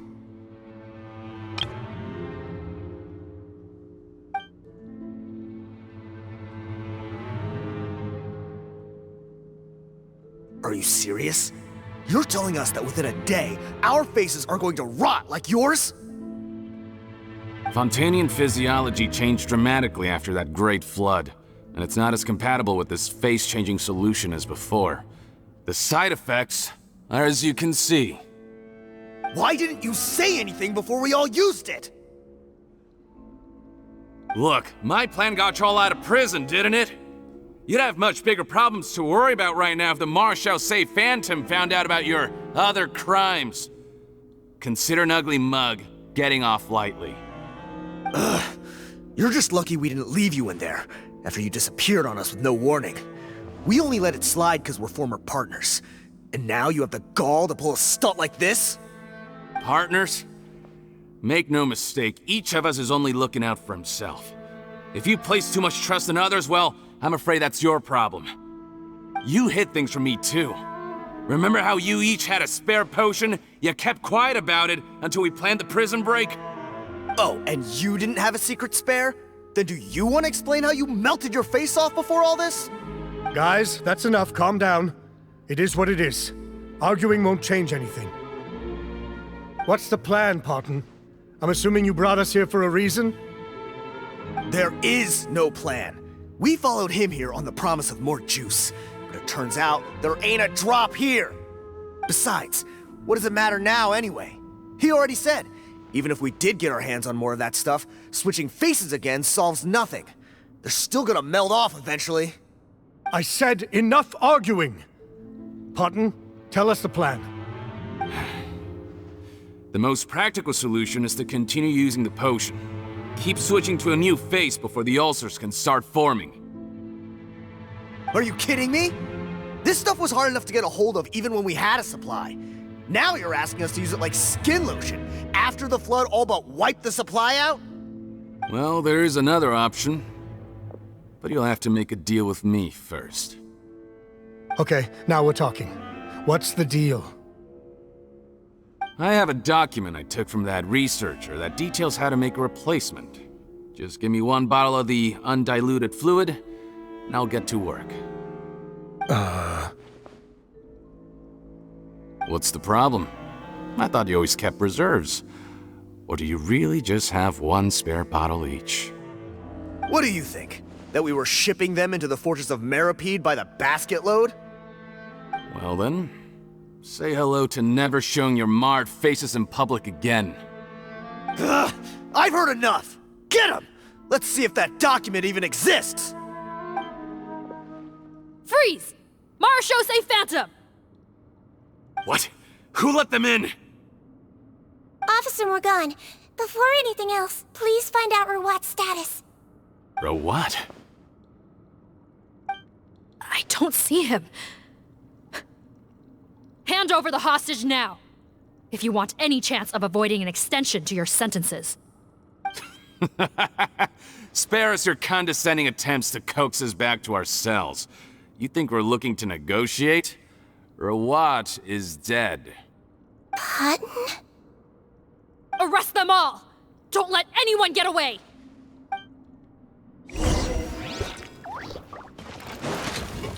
You two! Time to now you shall perish! Let's go!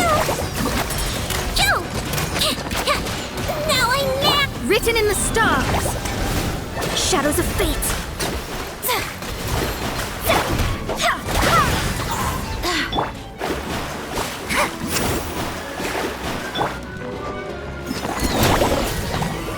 I swear, it's for medical research!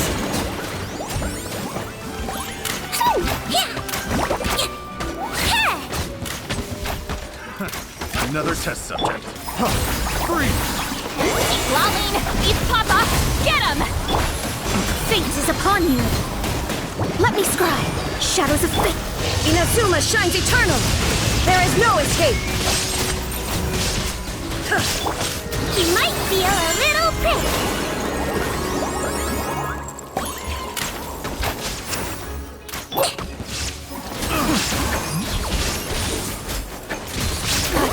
to.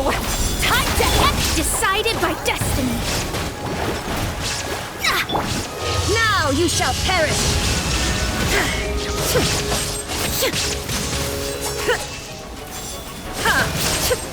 Get to work! Calm down! I swear, it's for medical research.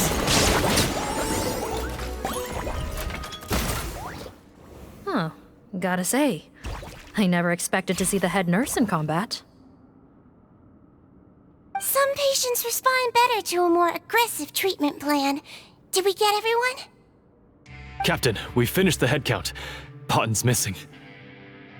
Over there! The door's closing!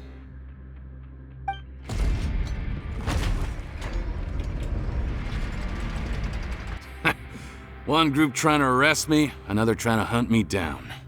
Good. I gotta kill two birds with one stone. How did he get up there? There must be a secret passage somewhere. Find it! Don't waste your energy. I already sealed it off. How naive. We have more people outside. If we're not back out by the agreed time, they'll come to our rescue. Well then, you'd better hope they get here in time.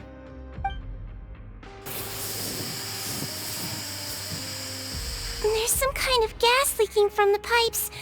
Be careful, it's poisonous. This is our distribution center, where we store the product derived from our source solution. We had to use special fire prevention methods to prevent contamination. The pipe network here was designed to emit a gas for firefighting. One little modification later, and it makes an efficient death trap. Why would you do this? Your partners are here too. Oh, please. If they can't supply what I need, they're of no further use to me. Besides, I can't have them exposing my potential whereabouts. He's a maniac! Come on, we gotta find a way to open that door! Go ahead, struggle in vain. Once the last of you croaks, no one will ever find me again. So long! Are you sure you're ready to leave, Potten? You haven't changed your dressing today. You can't cure my face, just give up. And what if I could?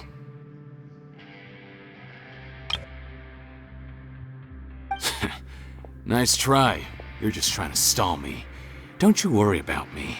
I'll find a way to cure my face once I get out of here. Oh, I doubt it. After all, Fontanians can no longer dissolve in primordial seawater. What the... How did you... The key component of the face-changing potion is the fluid left behind by dissolved Fontanians. It might look like ordinary water, but it has some unique elements in it. Before the flood, all Fontanians were oceanids, physiologically speaking. A potion made from that fluid could dissolve and reconstruct the face of a Fontanian in much the same way as hydroidolins change form. Theoretically, it could give someone any appearance they wished. But since the flood, Fontanians have become true humans. They can no longer provide the source material for this potion, nor reap its benefits. Are you saying this potion is made from Fontanians dissolved with primordial seawater? Then their crimes are far worse than I thought. How could you know all of this? No, wait. Of course! Well, well. So that's why you have a human appearance. It also means that I have a formula you're unaware of. The air's getting thicker. It's getting hard to breathe.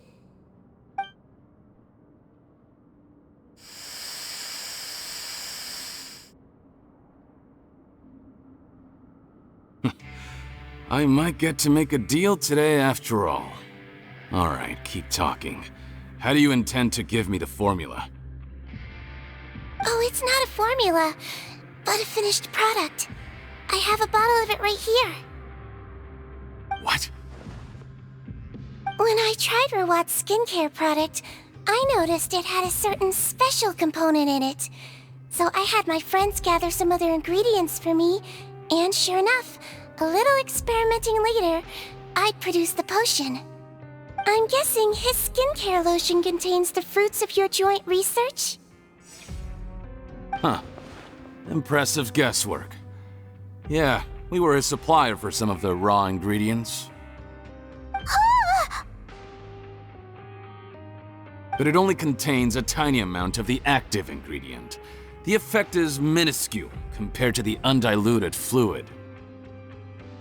Well, I found a way to reverse the dilution process, giving the skincare lotion a similar effect to the fluid it is derived from. That's impossible. If I tell you some of the ingredients, I think you can figure it out. First, you need to combine tainted hydrophantasm tissue with transoceanic pearls at a ratio of around 3 to 7. Tainted hydrophantasms and transoceanic pearls. I see. Can't believe I never thought of that. So, can we make a deal? Sounds good to me. There's a delivery pipeline beneath this window. Drop the potion in, and I'll release you all.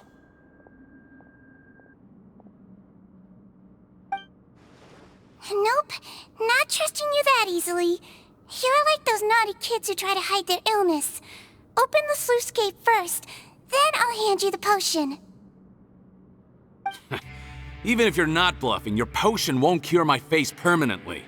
You really think you have any leverage here? I'm not closing the valve this time. Clock's ticking. Fine, then I'll just stand here with the potion in my hand. And when I faint from the poison, I'll drop it and it'll be destroyed. No.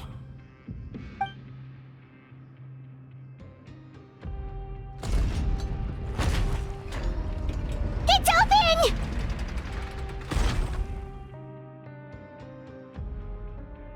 Disable that sluice gate! Jam it! Don't let it close again! That's more like it. In that case, a promise is a promise. Head nurse, there's too much poison gas in here. We have to leave, now!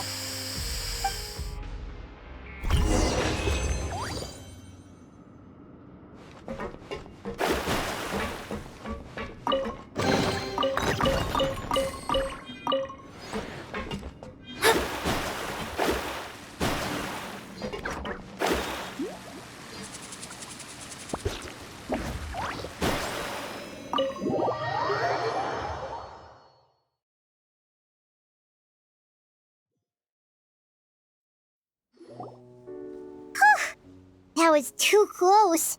That button is a real nasty piece of work. Oh, don't be too quick to sit down. Moving around a little will help relieve the soreness. Same goes for you, Traveler. Oh, but Paimon, you should be fine, right?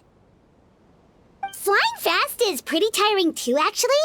Anyway, that's not important right now. Paimon's still shocked to learn that there's a whole criminal operation going on behind that skincare lotion. Shame I ended up giving the improved version to Potten after finally making it for you. I'll make you some more, I promise. No, please don't. Paimon doesn't want to use that stuff anymore. Still, it was a pretty good job that Paimon wanted to buy some in the first place, huh? It ended up saving everyone's lives. That's gotta count for something. Yeah, Paimon was just kidding. Head nurse, I've done a final head count of our team and the criminals. Everyone's here and doing fine. We're ready to escort the fugitives back to the fortress of Meripede. It's a shame that we didn't find Rawat. At this point, I'm afraid he's probably deceased. What a horrible bunch. Especially that Potten guy. If he hadn't made good on that deal, we'd all be dead because of him. No, we wouldn't. I always keep a whole bunch of antidotes on me for emergencies, and one of them neutralizes that poison gas. We'd have been fine, even if you hadn't opened the gate. What? Then why did you give him the potion? If this is true, I must concur. Sorry to be blunt, but I think you made a bad decision by handing him that bottle. If he changes his appearance and flees Fontaine, it's unlikely that we'll ever find him. No matter how cooperative his accomplices are when we question them. No, you don't understand. I gave him the potion precisely so we could be sure where he'll go next. What do you mean? We gotta hurry. She won't last much longer.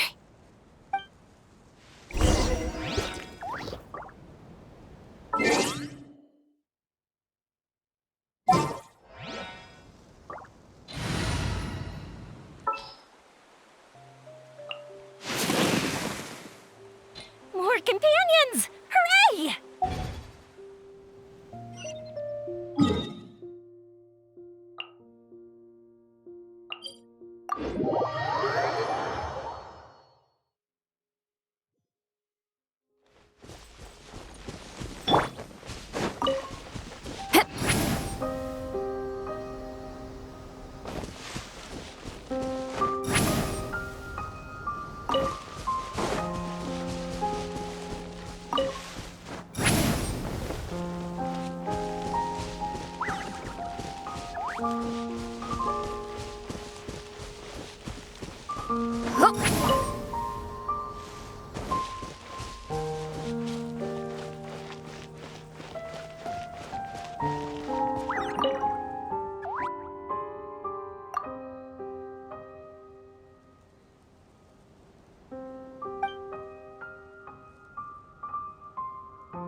If only I'd read that letter sooner.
Show no mercy! Illusion shattered! Ha! Ha! Keep lolling! East Papa! Get him! There is no escape! Torn to oblivion!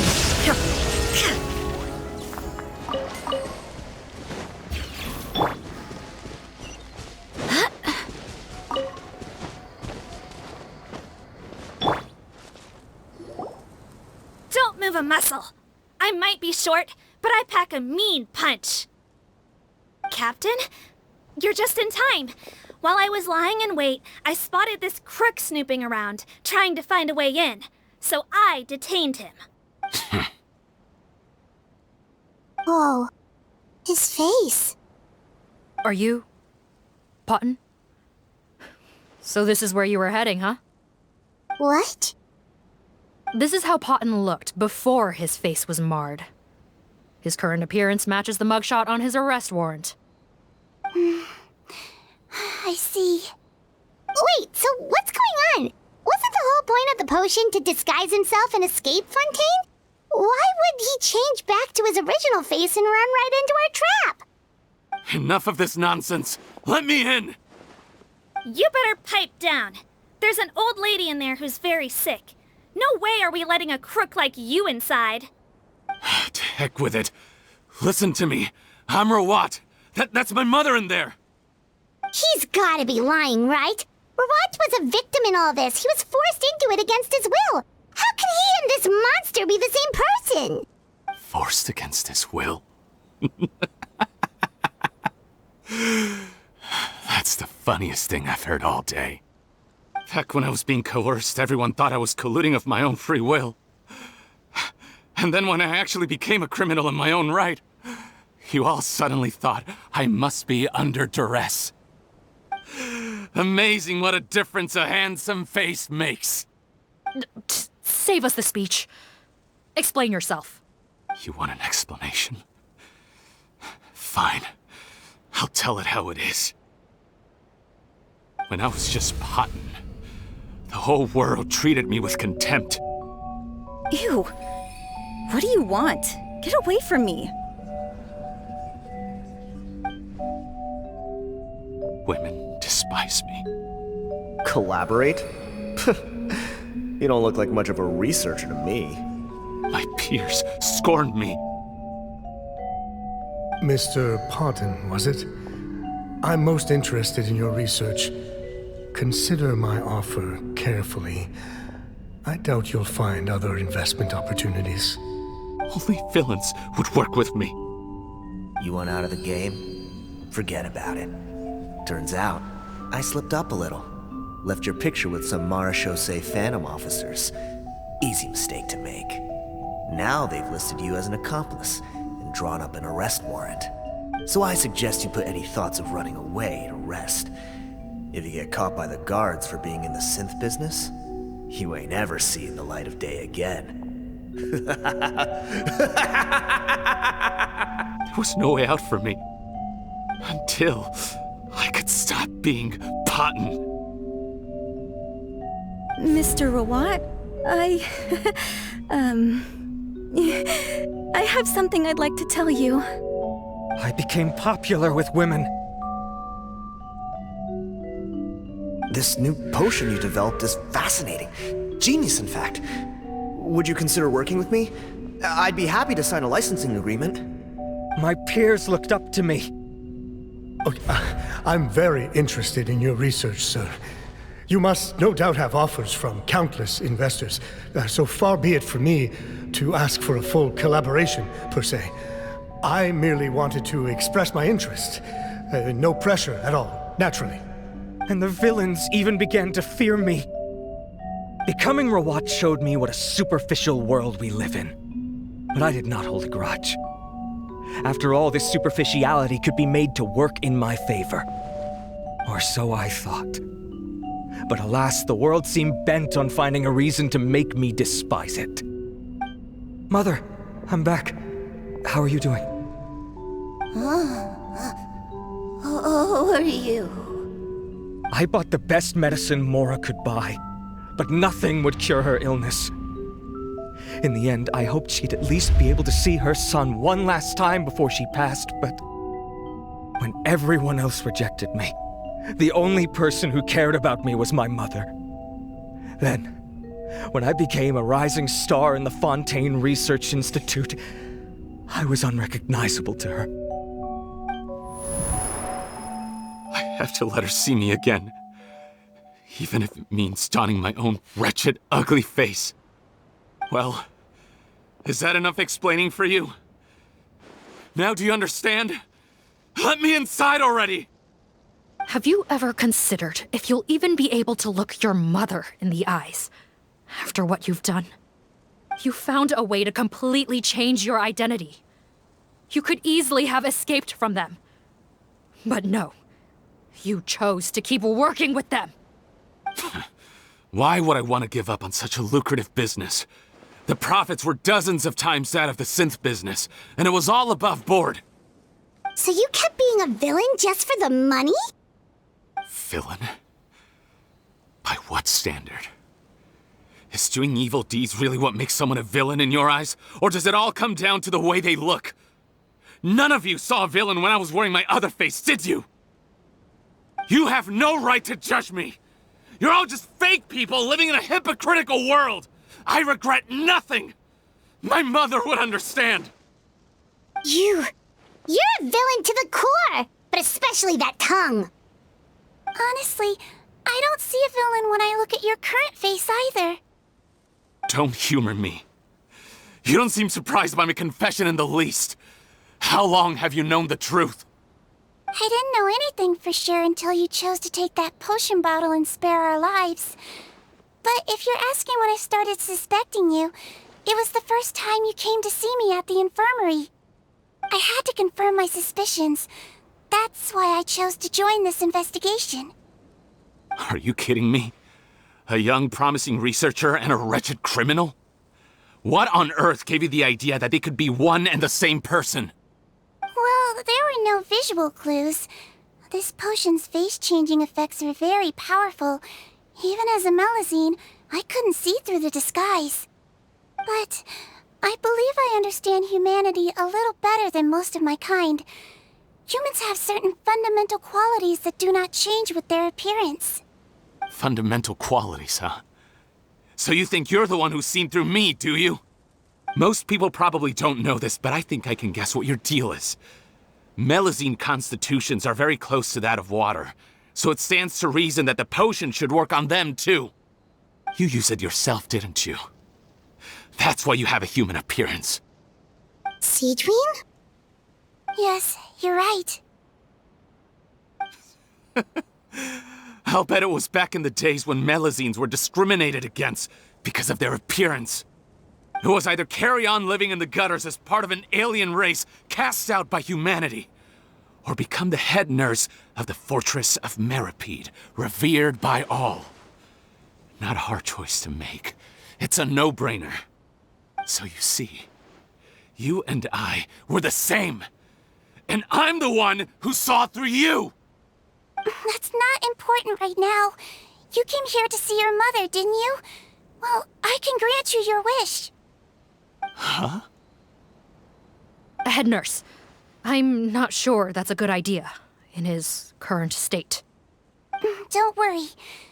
Back in the warehouse when I traded the potion for our lives, I was doing it to test him. He was willing to risk sacrificing his only chance of escaping capture by opening the gate in exchange for the potion. Also, he could see his mother again. If nothing else, his concern for his mother is genuine. I see. So before you arrest him, please allow him to see his mother one last time. The Traveler and I will accompany him. You have nothing to worry about. All right. I understand.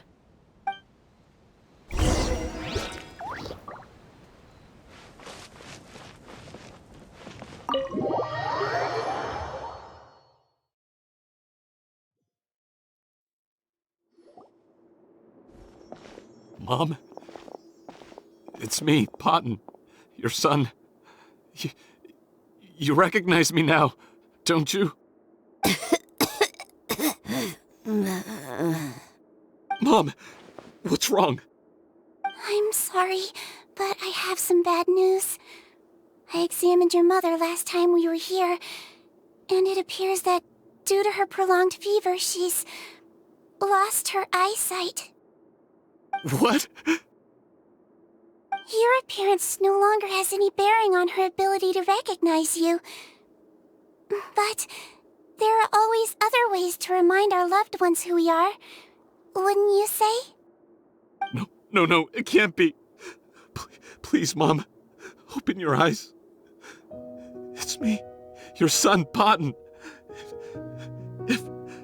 If you really can't see my face, then here, take my hand. Tell me you feel your son's hand.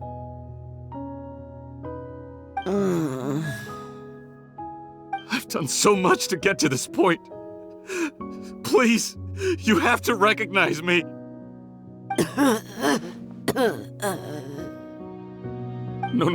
No.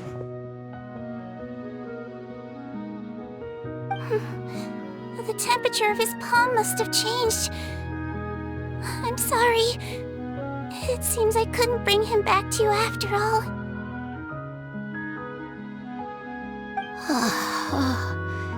It's you. Thank you.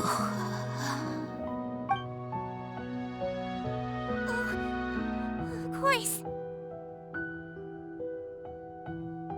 Mom, why will you answer her and not me? Why? Why? No more questions, Potton. She's gone. Mom? Mom? I'm sorry to say this, Potton, but you and I are not the same.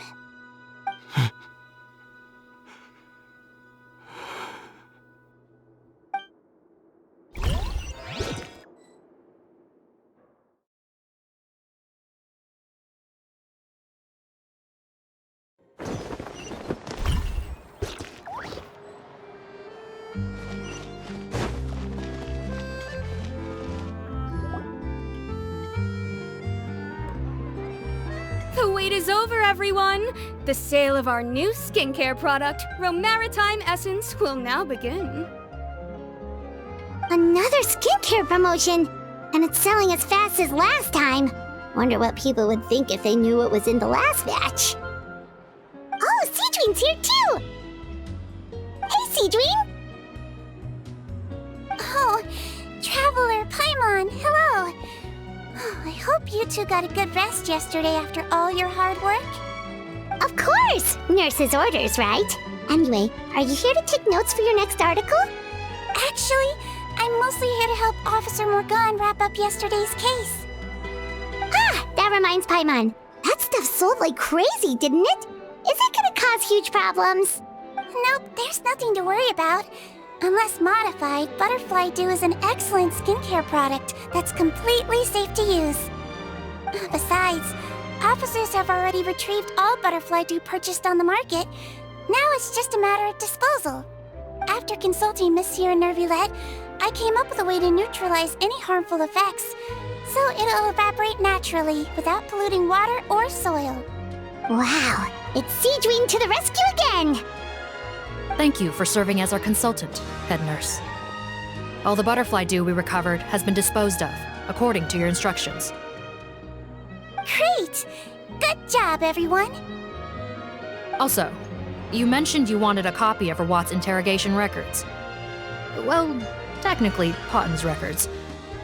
Anyway, I have them with me. Here. After he saw his mother for the last time, it was like all his mental defenses came crashing down. He put up no resistance during the interrogation and answered all our questions. We learned a lot. Apparently, the formula was something he discovered by chance while helping the criminal gang produce synth. Later, he came up with the idea to dilute it and use the resulting substance as a skincare product. Their supplier was Vache, but you could also argue that they were the ones doing him a favor. His operation helped Vache's gang dispose of an enormous amount of evidence. It made for a seamless collaboration. One man's trash was another man's treasure, and there were no loose ends.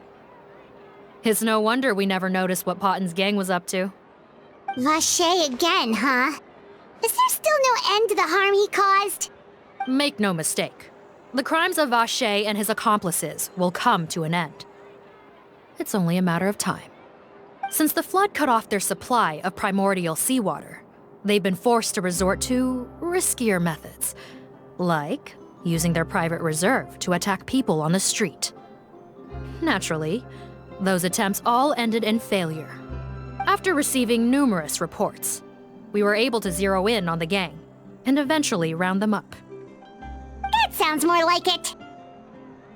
Based on what he told us in his confession, we pretty much had him backed into a corner, even though he made a point of distancing himself from the gang while disguised as Rawat. He tried to throw us off his tail by reporting his accomplices, giving him enough time to transform back into Potton and see his mother one last time. But there was one thing he hadn't anticipated. Even though Potton had been missing for a long time, we were very much still on the lookout for him. So the moment he appeared in public after changing back to his original appearance, we caught him. So he tried this once before, huh? Guess he really did want his mother to see him again. But in the end... Looking at the interrogation records, it seems like he spent the first sum of money he earned as Rawat on his mother's treatment. Yes, Which is why I suspect that his initial motive for using the potion was not personal greed, but a desire to become somebody who had the power to save her. Even so, he went too far. In the end, he got what he deserved. I understand. Thank you for bringing me these records. Why did you want them anyway? Patton was one of my patients, so I need to put together a medical file for him. My teacher always stressed that a person's life experiences are just as important to their file as their medical history. Why are you still treating him like your patient? Isn't he kind of beyond redemption now? That may be true, but a patient is a patient, regardless of the choices that bring them to my care. One last thing, head nurse. Please keep everything you know about this potion a secret. It would be for the best if most of Fontaine knows nothing of its existence. I know my fellow officers and I will be able to sleep easier if that's the case. Of course. Not to worry. Thank you for understanding. I'll take my leave then. So, Sigewinne, did you really use that potion yourself? Why do you sound so surprised, Paimon? I told you all about it. It was quite a while ago now. You mean that story about the witch and the potion? So it was really, actually, genuinely a true story? Yes, it really actually genuinely was. But... I know. There are some secrets I can't tell anyone about. But considering everything we've been through together, I know I can trust you with them. Before I tell you though, could you follow me somewhere? I want to pay my respects to an old friend. Of course!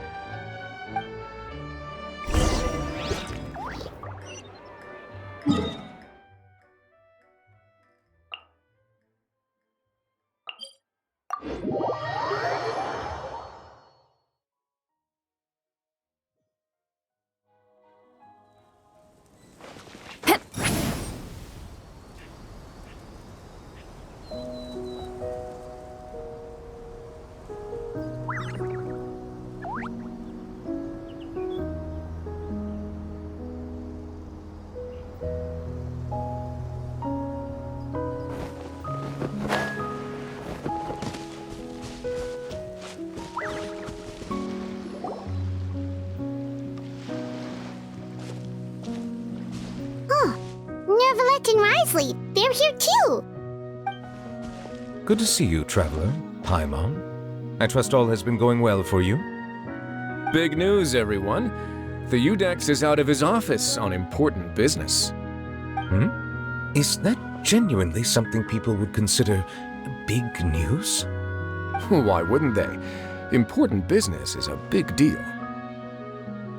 Yes, you're quite right.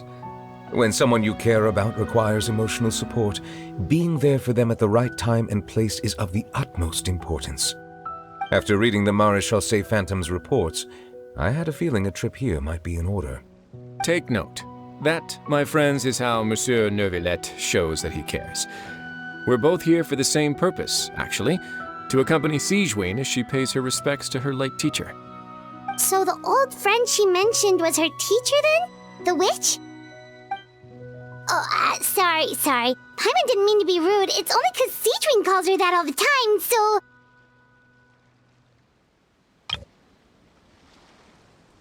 I doubt she considers that title to be offensive, Paimon. Don't worry. Indeed. In fact, I believe Sigewinne would take it as a sign of affection. She has spoken of this doctor on many occasions, and it sounds like she was a truly generous individual. In those days, many people harbored prejudices against Melusines. She was the only teacher willing to take Sigewinne on as a student. Wow. It's really nice of you two to be here for Sigewinne. Guess you guys really look out for your younger colleagues, huh? Younger colleague? Well, that might be true for the Udex, but I'm not sure I can say the same. Sigewinne served a sentence in the fortress of Meripede hundreds of years ago, and after she did her time, she decided to stick around. She's been an integral part of our administration ever since. Strictly speaking, the head nurse has been around longer than most people in the fortress, myself included. Pretty sure that makes me the younger colleague. She served a sentence? Yes. Long before I became Eudex, there was an ancient law in Fontaine that prohibited any attempt to transform another species into a human. Initially, I and most researchers believed this law to have been imposed due to ethical concerns. But now, it seems more likely that the law was nothing more than an insurance policy, a way for Egeria to ensure that her people would remain insulated from the truth, thus enabling them to lead more straightforward, happier lives. Ignorance is bliss, as they say. Sigewinne had her reasons for choosing to obtain a human form, but the act was nonetheless in clear violation of the law. Could you tell us a little bit more about what happened back then? Certainly. Sigewinne does not object to her close friends learning about her history. In fact, I first learned of it myself because she confessed the truth to me of her own volition.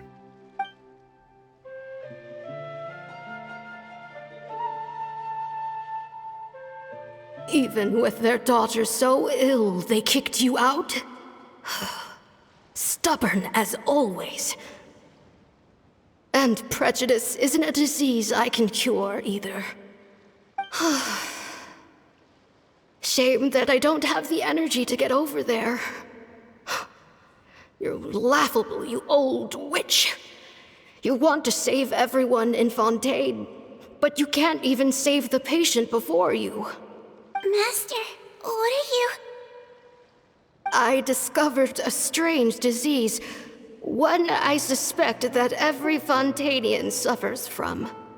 But without witnesses or proof, no one will believe me.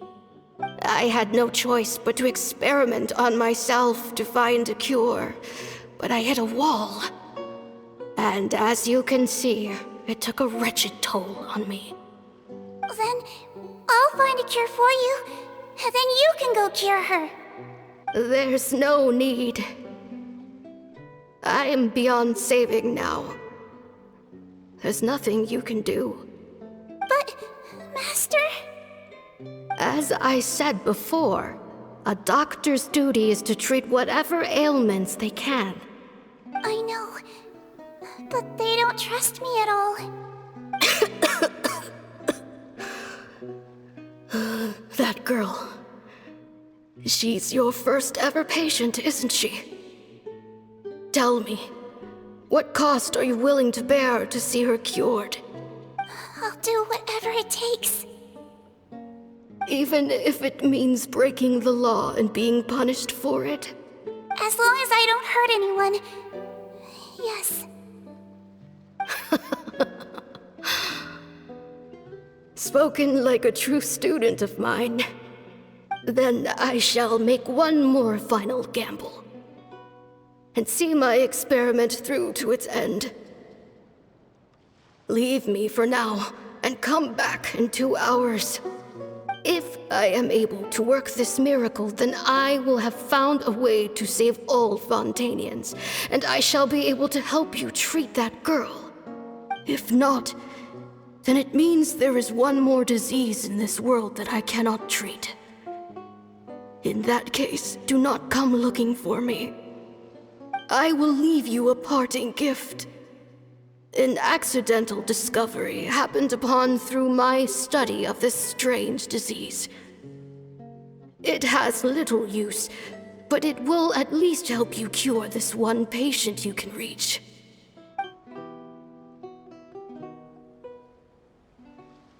When Sigewinne returned, the miracle had not occurred. She found a potion bottle and a note on the table. After using the potion as instructed, she gained her current form, breaking Fontaine's law in the process. And after I had confirmed the veracity of the events, I gave my verdict. So that's what happened.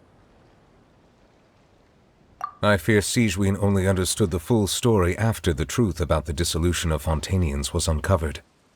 When I reflected on all this with that knowledge in hand, I felt a deep sense of regret.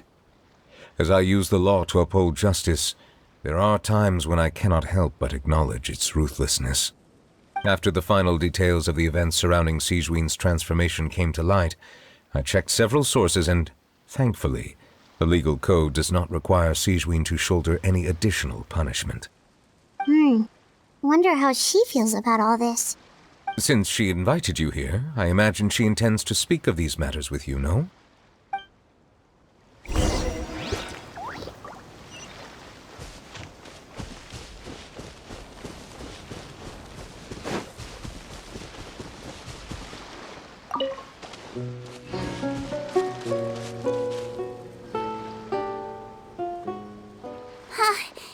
You're here. The old friend I mentioned was my teacher. When she passed, her body was nowhere to be found. All that's left of her is an empty tomb. And even that's deep underwater now. Sigewinne, the witch who gave you the magic potion, she was your teacher, wasn't she? Sounds like Monsieur Neuvillette filled you in. After learning the truth, it must have been hard to process, huh? Well, to be honest, after I realized what really happened that night, my first thought was that it kind of made sense. It seemed exactly like the sort of thing she would do. But she was planning to sacrifice herself and never told you. That's just who she was. If lying is what it took to get a kid to take their medicine, then that's what she'd do. Alright, but why did you turn yourself in? I broke the law, simple as that. My teacher made her choice, and I made mine.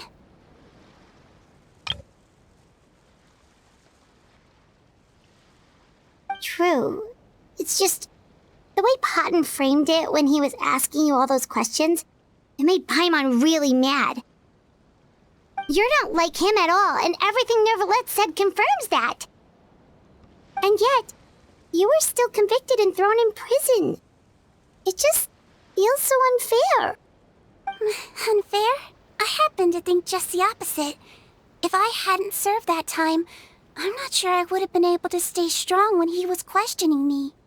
Well, what makes you say that? I knew you'd be curious. Let me tell you a story. The verdict came down. This Melusine is guilty. The Iudex defended the authority of Fontaine law, but he did not confiscate the Melusine's medical kit. And so, the fortress of Meripede gained a new little doctor. She still wore her hood and raincoat, even though it never rained in the fortress. Perhaps thanks to her human appearance, no one refused her treatment. She treated more and more patients, and her sentence grew ever shorter. Finally, the people of the fortress could not live without her, and though her sentence ended, she did not leave them either. Then one day, she received an invitation from the outside world. The location seemed familiar, and when she arrived, an old lady was waiting for her. She saw right through the Melusine's disguise, but didn't reveal it. Instead, she asked a question. Tell me, why do you think you gained the respect of so many people, despite being a Melusine? Because I look like a human? It's been 50 years, Sigewinne, and you haven't aged a day. I think everyone knows you are not human. I finally found you, after all these years. I still remember, you know. It was you who saved me that night. But how? I was no longer a Melusine by then. Does it really matter if you're human or Melusine? I remember the warmth of your palm. It's quite unmistakable. And you know what? It hasn't changed one bit. You don't have to hide anymore, Sigewinne. These days, everyone wants to make friends with Melusines. And I think that it's all because of you. I'm sorry I couldn't say this until now, but thank you, Dr. Melusine. Now that's an ending Paimon can get behind.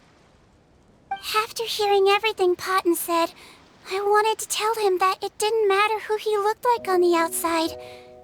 But it was too late. The warmth in his palm had already disappeared.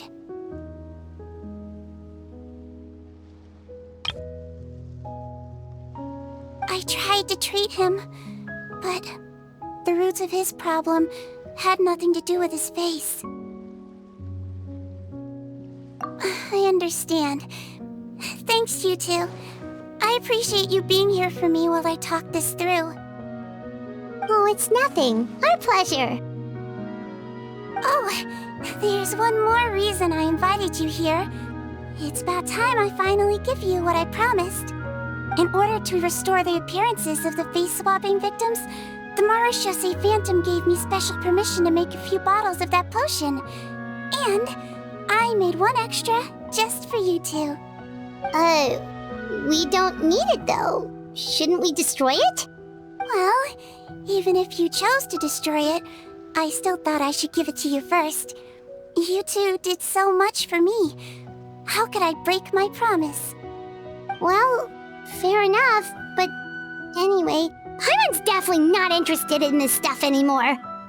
Still, if this is the very last bottle in all of Teyvat, getting rid of it would feel like kind of a waste.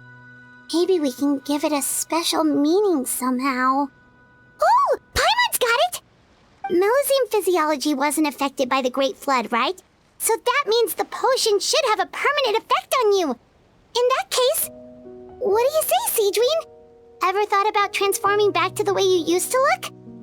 After all, from a Melusine point of view, Paimon bets Melusines look the cutest of all. Paimon, after everything, do you really think it matters whether I'm Melusine or a human?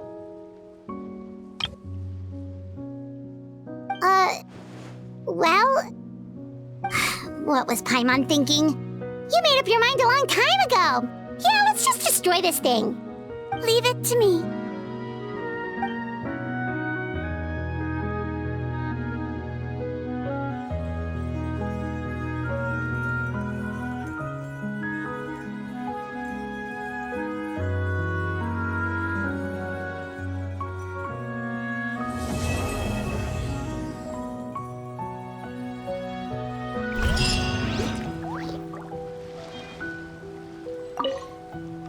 I'd like to stay here with my teacher for a little longer.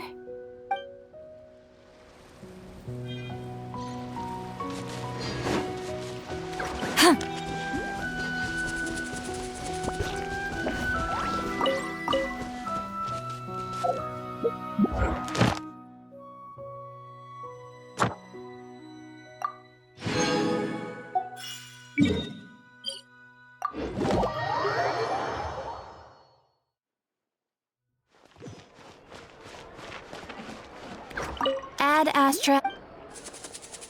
Thank you for Ad Astra.